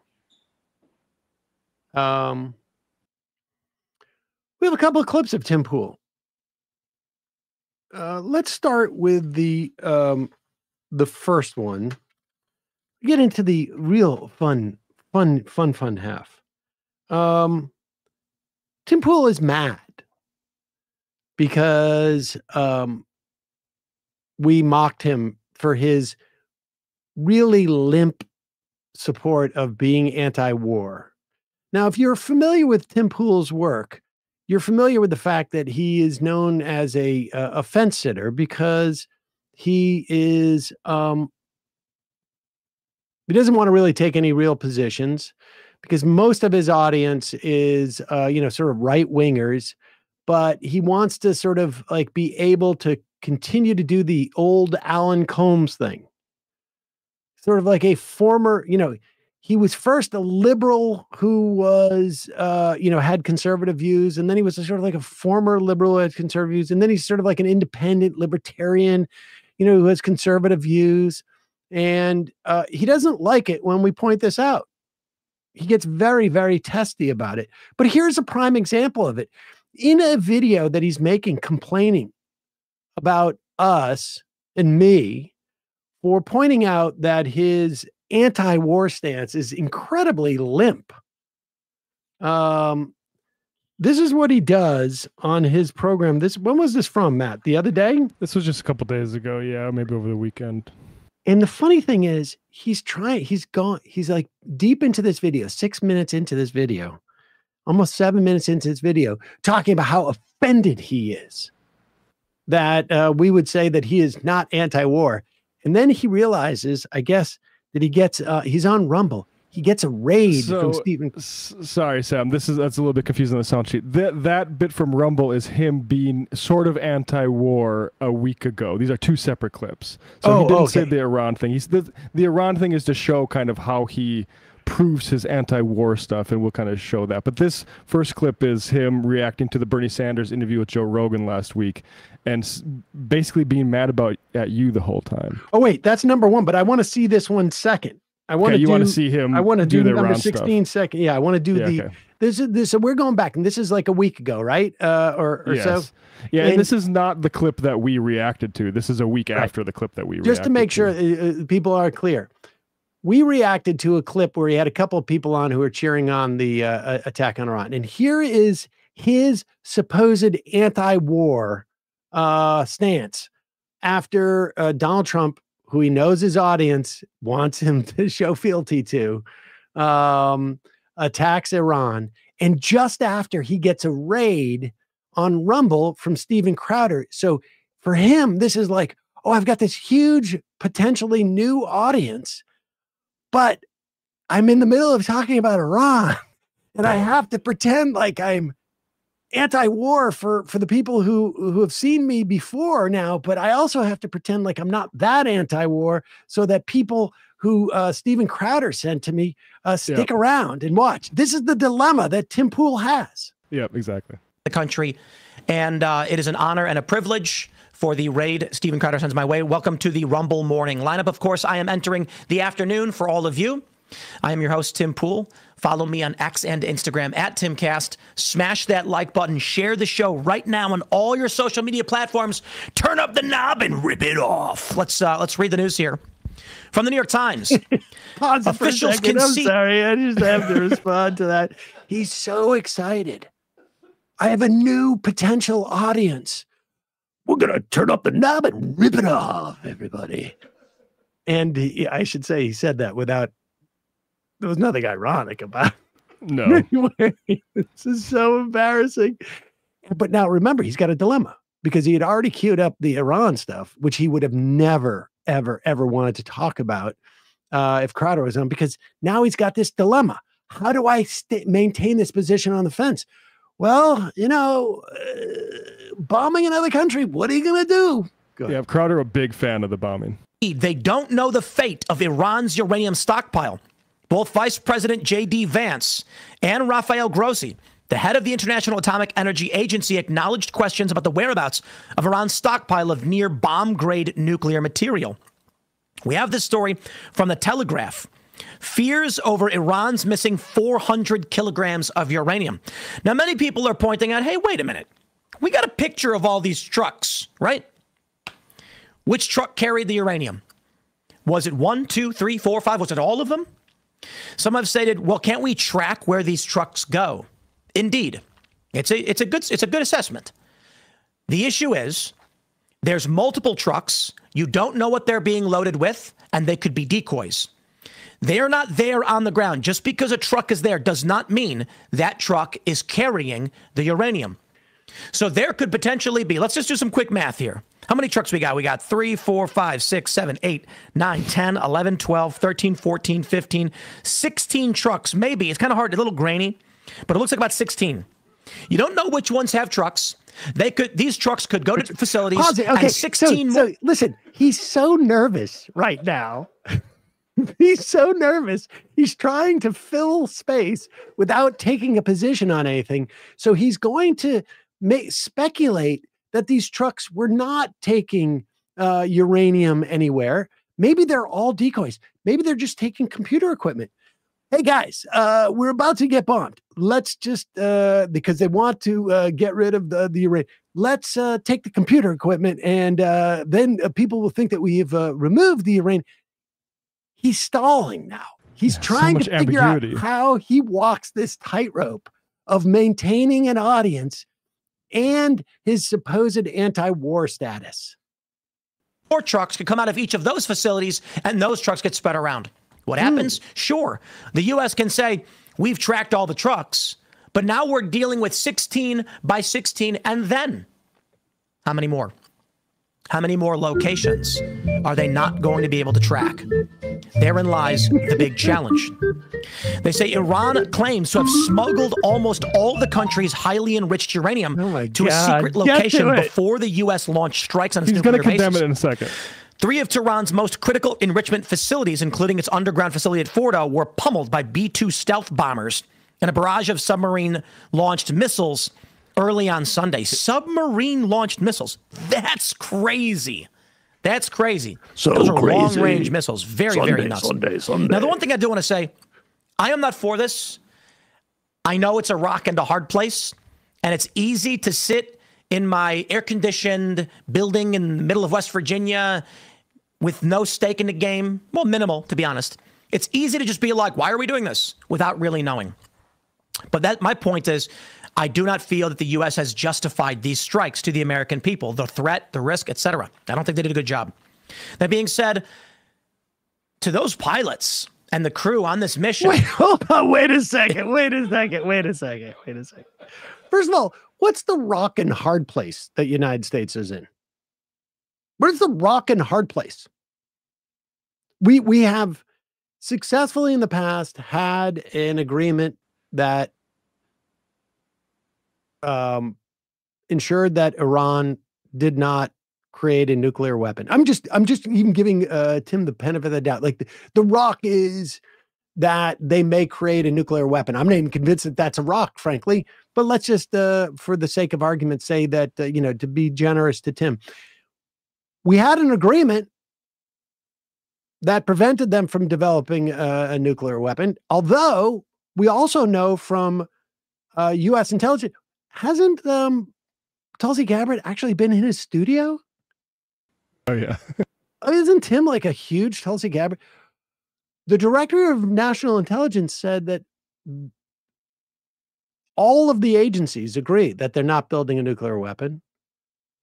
All of them agree that they have not had a nuclear weapon program since 2003. One could argue that their enriching uranium to 60% was indicative of their capacity to potentially have a capacity to build a nuclear weapon if they had the intention, which they don't have, to do. So what's the rock and the hard place? So he throws in, I'm personally against it, but look at those jets, man.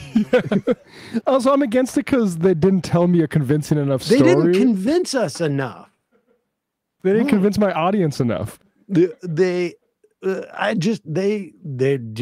PR wasn't good. So let's get down to it. Look at those jet fighters. They were able to fly. Incidentally, Iran, their Air Force is non-existent. Their anti-aircraft weaponry, virtually non-existent. All they literally have at this point is like drones. But those pilots, go ahead. Great job. But my point is, I do not feel that the U.S. has justified these strikes to the American people, the threat, the risk, etc. I don't think they did a good job. That being said, didn't do a good job. To those pilots and the crew on this mission, it's amazing. 37-hour round-trip flight in these bombers with nothing but a small chemical toilet. Whoa! Probably in some MREs. Holy cow! Very impressive. I'm very anti-war, but the real story here is these guys peed in their outfits. MREs too. There's another vocabulary word for you. Yeah, they got. They're using chemical toilets, ladies and gentlemen. Whoa! This stuff is crazy. It's funny because I just want to play a little bit more because he talks about how efficient they are and then how actually it wasn't that much of a success. So just a little bit more. 37-hour round-trip flight in these bombers with nothing but a small chemical toilet. Probably eating some MREs. Very impressive strike. As much as I don't like the U.S. involvement, the U.S. military is, the Air Force and all those involved, terrifyingly effective and impressive. Yes. They're going to say officials believe that most of the material at Fordo and Iran's other facilities had been moved elsewhere. Whoops. Efficiently bombing a place that's no longer a target. they bombed a place that Iran knew had none of the valuable stuff that they wanted to protect.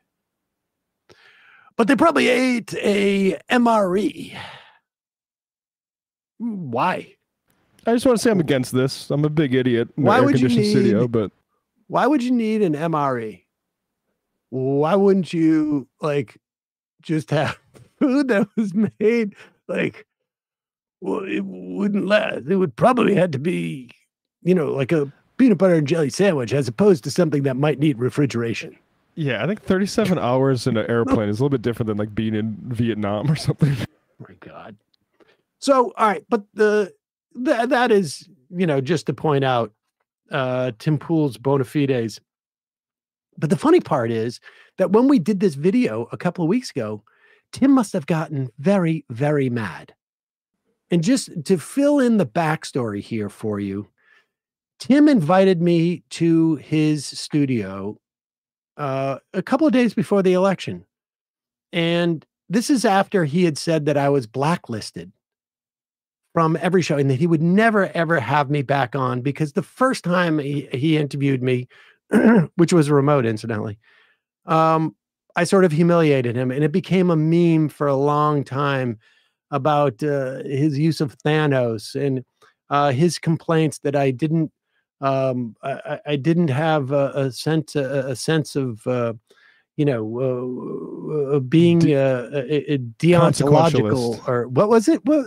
It's consequentialism versus deontology. Yeah, or consequentialist, and that I'm like Thanos, and he got really embarrassed by that. And then he tried again to invite me down there. And literally, when I got up to leave his studio, he said, "They're mad at me."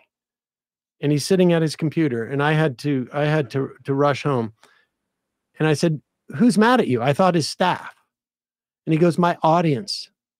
They're mad at me because I kept agreeing with everything you were saying." Yeah. And I was like, "Oh, good. I'm actually very glad to hear that." And then I left. And I think he's been seething since then. Yeah. He's very angry. And this is how he started off his video about war and Bernie, I guess. This is a different video. I'm sorry. Yeah, this is a recent one. This is the one where he started off a video about Bernie and Rogan because he's so mad. He wanted to make sure that it got views. He wanted to be able to tell his audience how mad he was.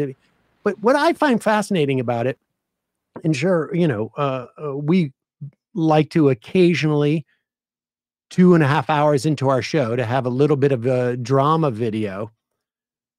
What I find interesting about it is what he considers to be the news. I just want to make this clear. When we do a video of Tim Pool, we're having fun making fun of an idiot. Yeah. It's not news.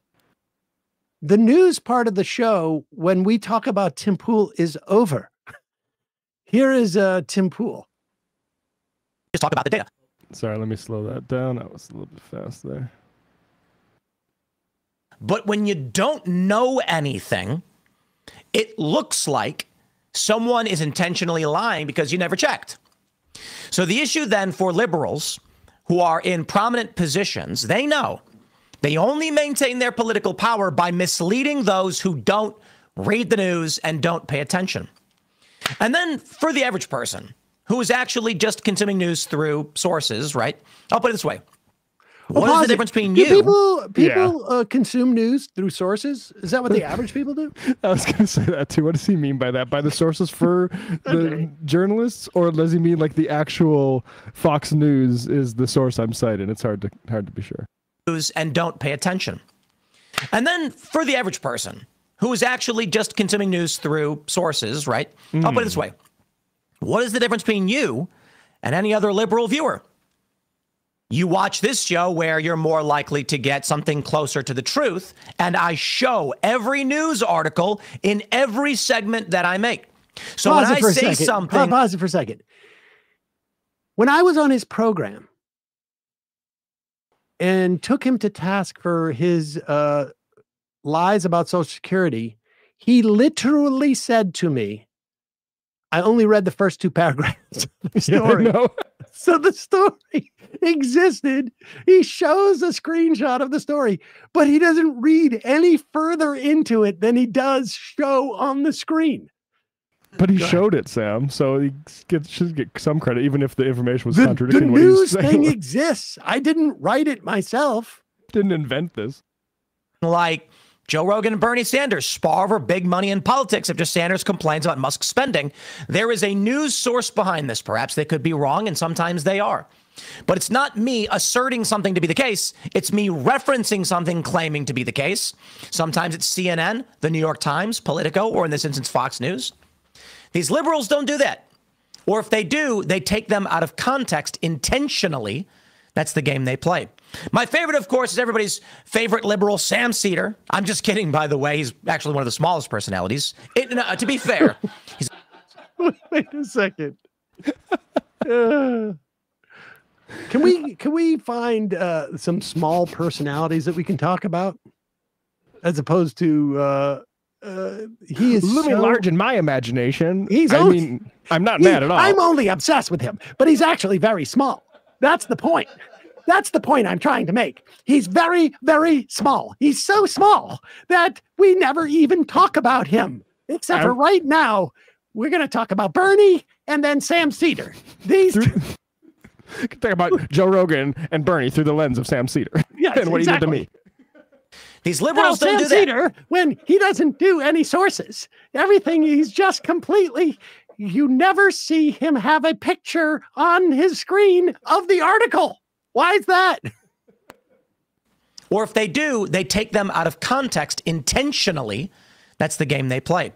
My favorite, of course, is everybody's favorite liberal, Sam Seder. I'm just kidding, by the way. He's actually one of the smallest personalities. To be fair, he's a big personality, but he's a small fish in a big pond. You know what I'm saying? He made a video saying wait a second.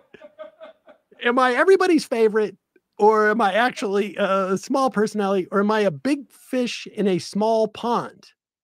What's the pond? Well, the small pond must be liberals. So what is he talking about? Who cares? Who's watching then him? I mean, we're in such a small pond. What difference does it make to him? The point is, I'm not mad.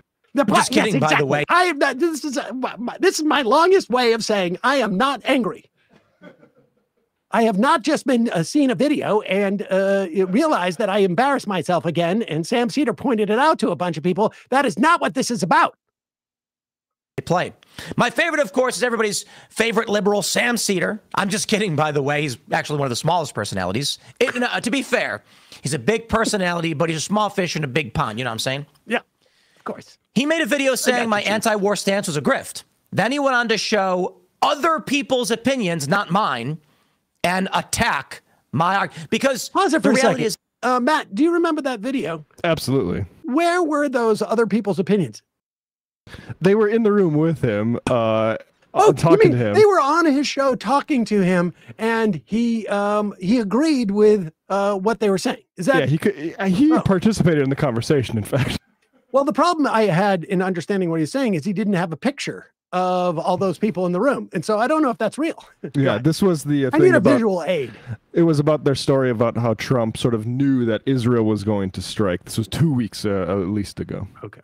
I am anti-intervention, was very critical of Trump's strikes on Iran, but he's got to lie. We just played how very critical he was talking about so critical. Those great pilots. I disagree with, but it was awesome, and it was a rock in a hard place. What are you going to do? Go ahead. The reality is I am anti-intervention, was very critical of Trump's strikes on Iran, but he's got to lie to his audience because he's evil. That's what he does. He actually came on the show. Hold on for a second, please. I am very evil. I'm here to destroy you. Malevolence. Knows. Somebody better animate this. Go ahead. Went on some, he asked me a hypothetical about conservatives' views on abortion, and then started ranting about something I didn't say, and finished up by saying, that's the clip I was trying to get. Outright. Actually, he made Tim admit that anybody who was, say, a rape victim should have to go through the legal procedure before they're allowed to get an abortion, and barring that, shouldn't be allowed to get an abortion. I feel like it was even, yes, he said it's actually irresponsible of a rape victim to not report the crime, and it's on them to have the child if they don't want to report the crime. Yeah. Now, incidentally, incest, parents, like, I mean, he could have played that clip to let us know exactly the hypothetical and the complete nonsense that I had there. But he knows that it was so embarrassing to him that his audience would never want to see that clip ever.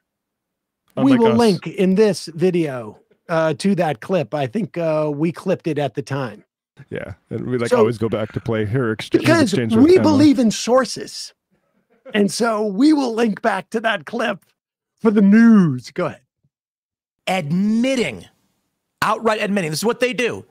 To all of you, to all the audience watching live, this was a performance so that I can later clip this, share it with my audience, and falsely accuse you of something that you never said. And his followers, they fall for it because they don't read the news. Well, you know what? How about I just play this video for you, which I'm actually going to be tell you right now that my making Tim look like an absolute cretin and fool is not the news. That's not the news. That's not important news. I mean, it may be important for Tim's audience to see. And I'm making this video right now with the explicit purpose of Tim's audience seeing it and realizing bit by bit, because I think the reason why he was so nervous about that Crowder Rumble raid, it's because he's got to make up for all the audience he lost after he had me on his show. And this is for bit by bit to tear down Tim's audience, not because I care about rival YouTubers. There are much bigger YouTubers who are in our space, who compete for our audience. No, I want to make Tim lose his audience because it's better for America and society, maybe for the world. Yeah. I don't want to get too expensive, but certainly for American society, because he is making them dumber every day. And that's not news. That's just like, this is just gossip, and that's not news. No, it's media criticism, if you want to call it anything. Yeah, I guess it is media criticism, but it's not news. So, Tim, I know you've watched critical of this entire video because it's going to drive you crazy. I want you to know that I just took a clip of yours, took it out of context. Matt pulled it. I don't watch your videos. No. He does mention you a little bit later if we want to skip ahead to that. He plays a Bernie video where it's embarrassingly edited, but pretty stupid. But here he comes back around to be mad at you again. With, I think it's Ethan Klein, talking points that don't know what they're talking about. And that's why they don't want to come on these shows, because they look real dumb. Now, there are some shows they do go on. Of course, they tend to go on each other's shows where they know they'll be in a safe space. There's a famous moment where Crowder was going to have a discussion with, I think it was Ethan Klein, and then he calls in and they just switch the camera to, was it Sam Seder?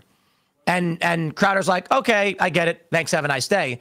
And they use that because they're basically WWE. They're not really interested in what the problems of this country are. They're just You realize how grifters. stupid Tim is?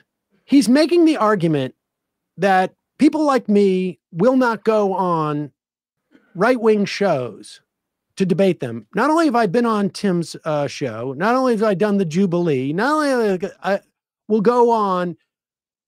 It was Crowder who ran away from the debate. I had never, ever spoken to Ethan Klein prior to him inviting me on there to debate Crowder, and it was Crowder who ran away. He's literally using an example of a right-winger running away to explain the dynamic of people like me not wanting to confront right-wingers. He's so dumb. He doesn't even realize it until like he's halfway through. And then I think he sort of like starts to go like, oh, they did it so that they could, because they knew that Crowder would run away. Why? Like what? Like Crowder could have easily said, "Oh, I'm prepared to debate this topic. It's go and time. It doesn't matter if it's Ethan or Sam or Bill or Todd or whoever it is."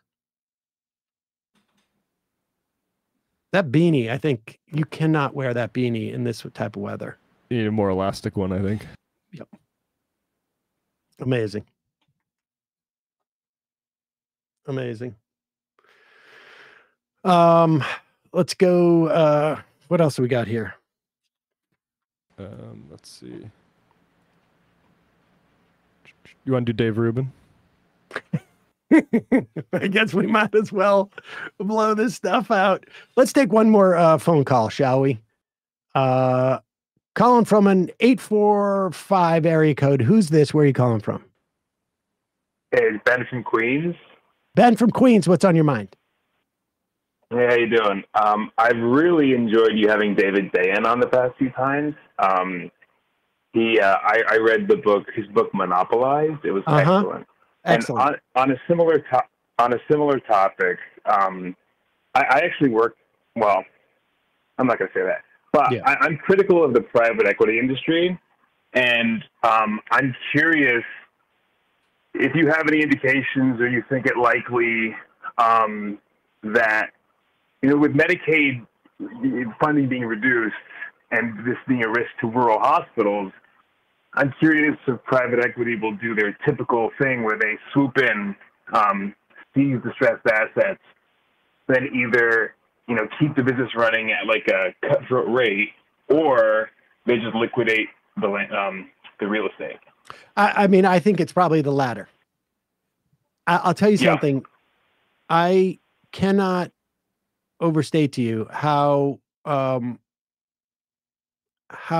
destructive I think private equity has been to our society in a way that we do not understand. They have gone in terms of hospitals, dentists, vets, nursing homes, and just extracted value out of these industries that are supposed to keep people healthy. And it has been horrible on the people who work there. But I have no doubt, I think it would be very, very difficult for them to salvage a hospital. More likely they would sell it off. But I think it's, it depends on, I don't know what the value would be necessarily in that area, because a hospital is such an important economic driver in that area. Now, maybe they turn them all into some type of one-stop, urgent care type of place. I have no idea. But I wouldn't put it, if there's a way to figure it out, they will figure out how to extract value out of it without a doubt. Yeah. Appreciate the call. Thanks. All right. One more final call and then we'll do that, Dave Rubin. Got to earn it. Calling from a 503 area code. You are the final caller of the day. Is that me? Yes, it is you. Okay. Hey, this is Alessandra in Portland. I'm the one that's been spamming the show a bit with the You Will Kill Me protest demonstration. Oh, okay. Can you hear me okay? Yep. Okay. So I called back, it was probably a few weeks ago now.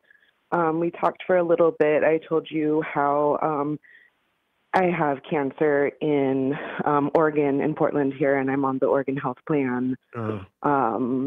And I've just been trying to find ways to kind of spread the word about this bill that's going on. And so I ended up organizing this demonstration that's going to happen on Friday on the 4th here in Portland.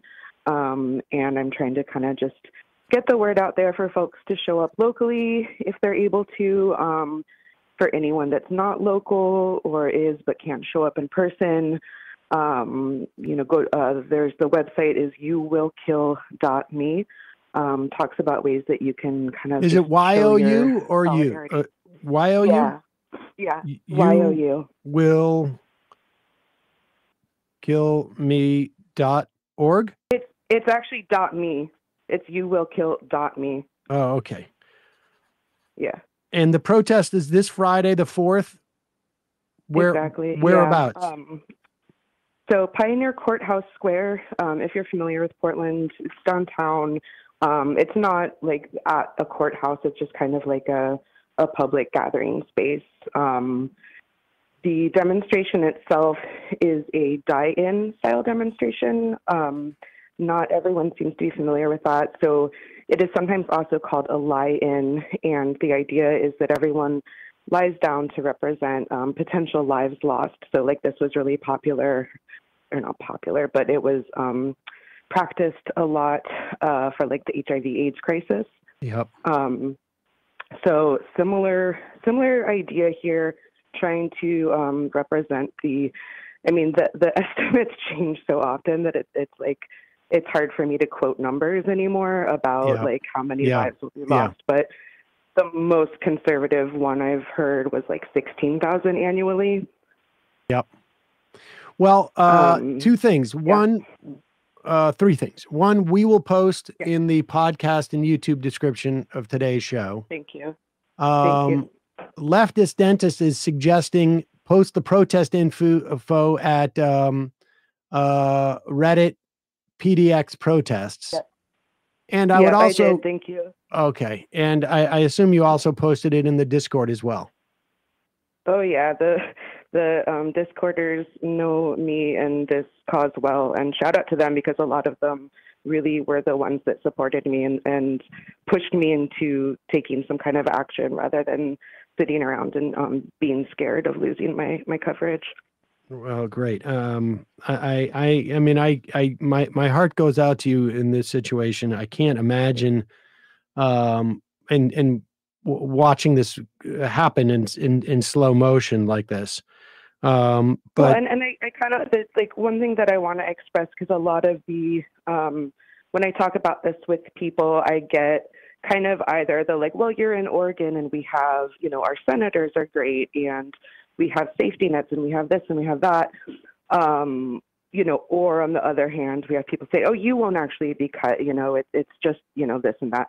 And like those things might be true, I don't have a lot of optimism for any of that. And I think that it's really important that we stop, in all directions, that we stop pretending like we're playing by the same rules as before. And especially here in Portland, getting complacent because we have a lot of privilege here. I have a huge amount of privilege to be enrolled on the Oregon Health Plan, and I have safety nets enough, that I'll probably be okay. There's a whole hell of a lot of people that won't. Yeah. And I 1 in 5 Oregonians is on the Oregon Health Plan. And I went out and talked to a lot of people the other day, and a ton of people said that they are on OHP and didn't know about this bill. Well, I appreciate the call, and I appreciate the work you're doing. And thank you, and good luck on Friday. Thank you. Last thing is that it also targets gender affirming care really hard. And I don't care if they removed it from the language at one moment. I don't believe that they won't make it back in. So that's all. Yeah, we'll see. I appreciate the call. Thank you. Thanks. Yeah. Thank you. Left is best. Folks, that ends the call-in portion of our program. You know what? We'll save the Dave Rubin for tomorrow. Cool. We did our one dumb right-winger of the day. It's almost too much stupidity. It's almost too much. Why water it down? We don't want to water down the news.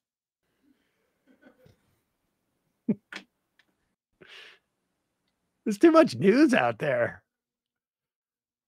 Dave Rubin said something dumb. Tim Pool said something dumb. It's just like the news. New over the wire. Dave Rubin opened his mouth.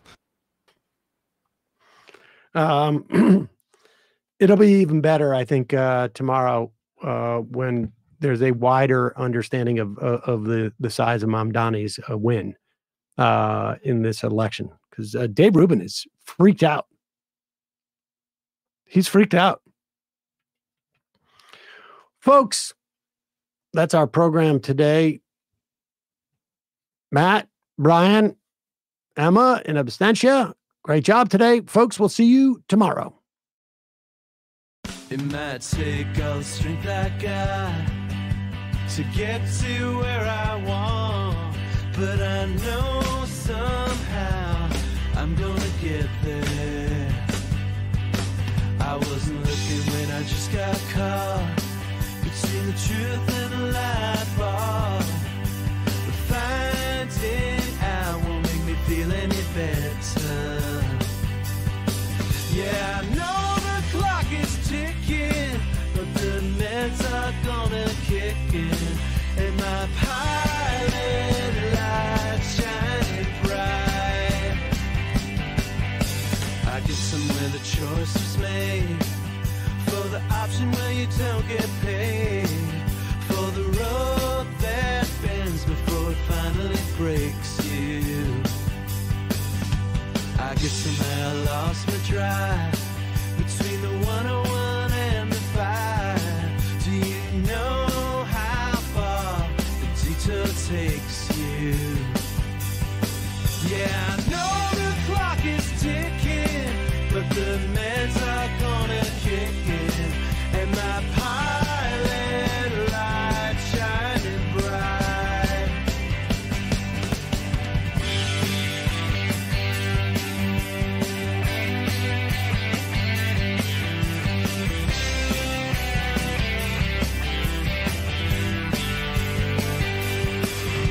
The months shifted into years, while I shifted in and out of gear, waiting for my moment to happen. I don't know how much longer I can stay in, or how much more I got to pay to play in. I know somehow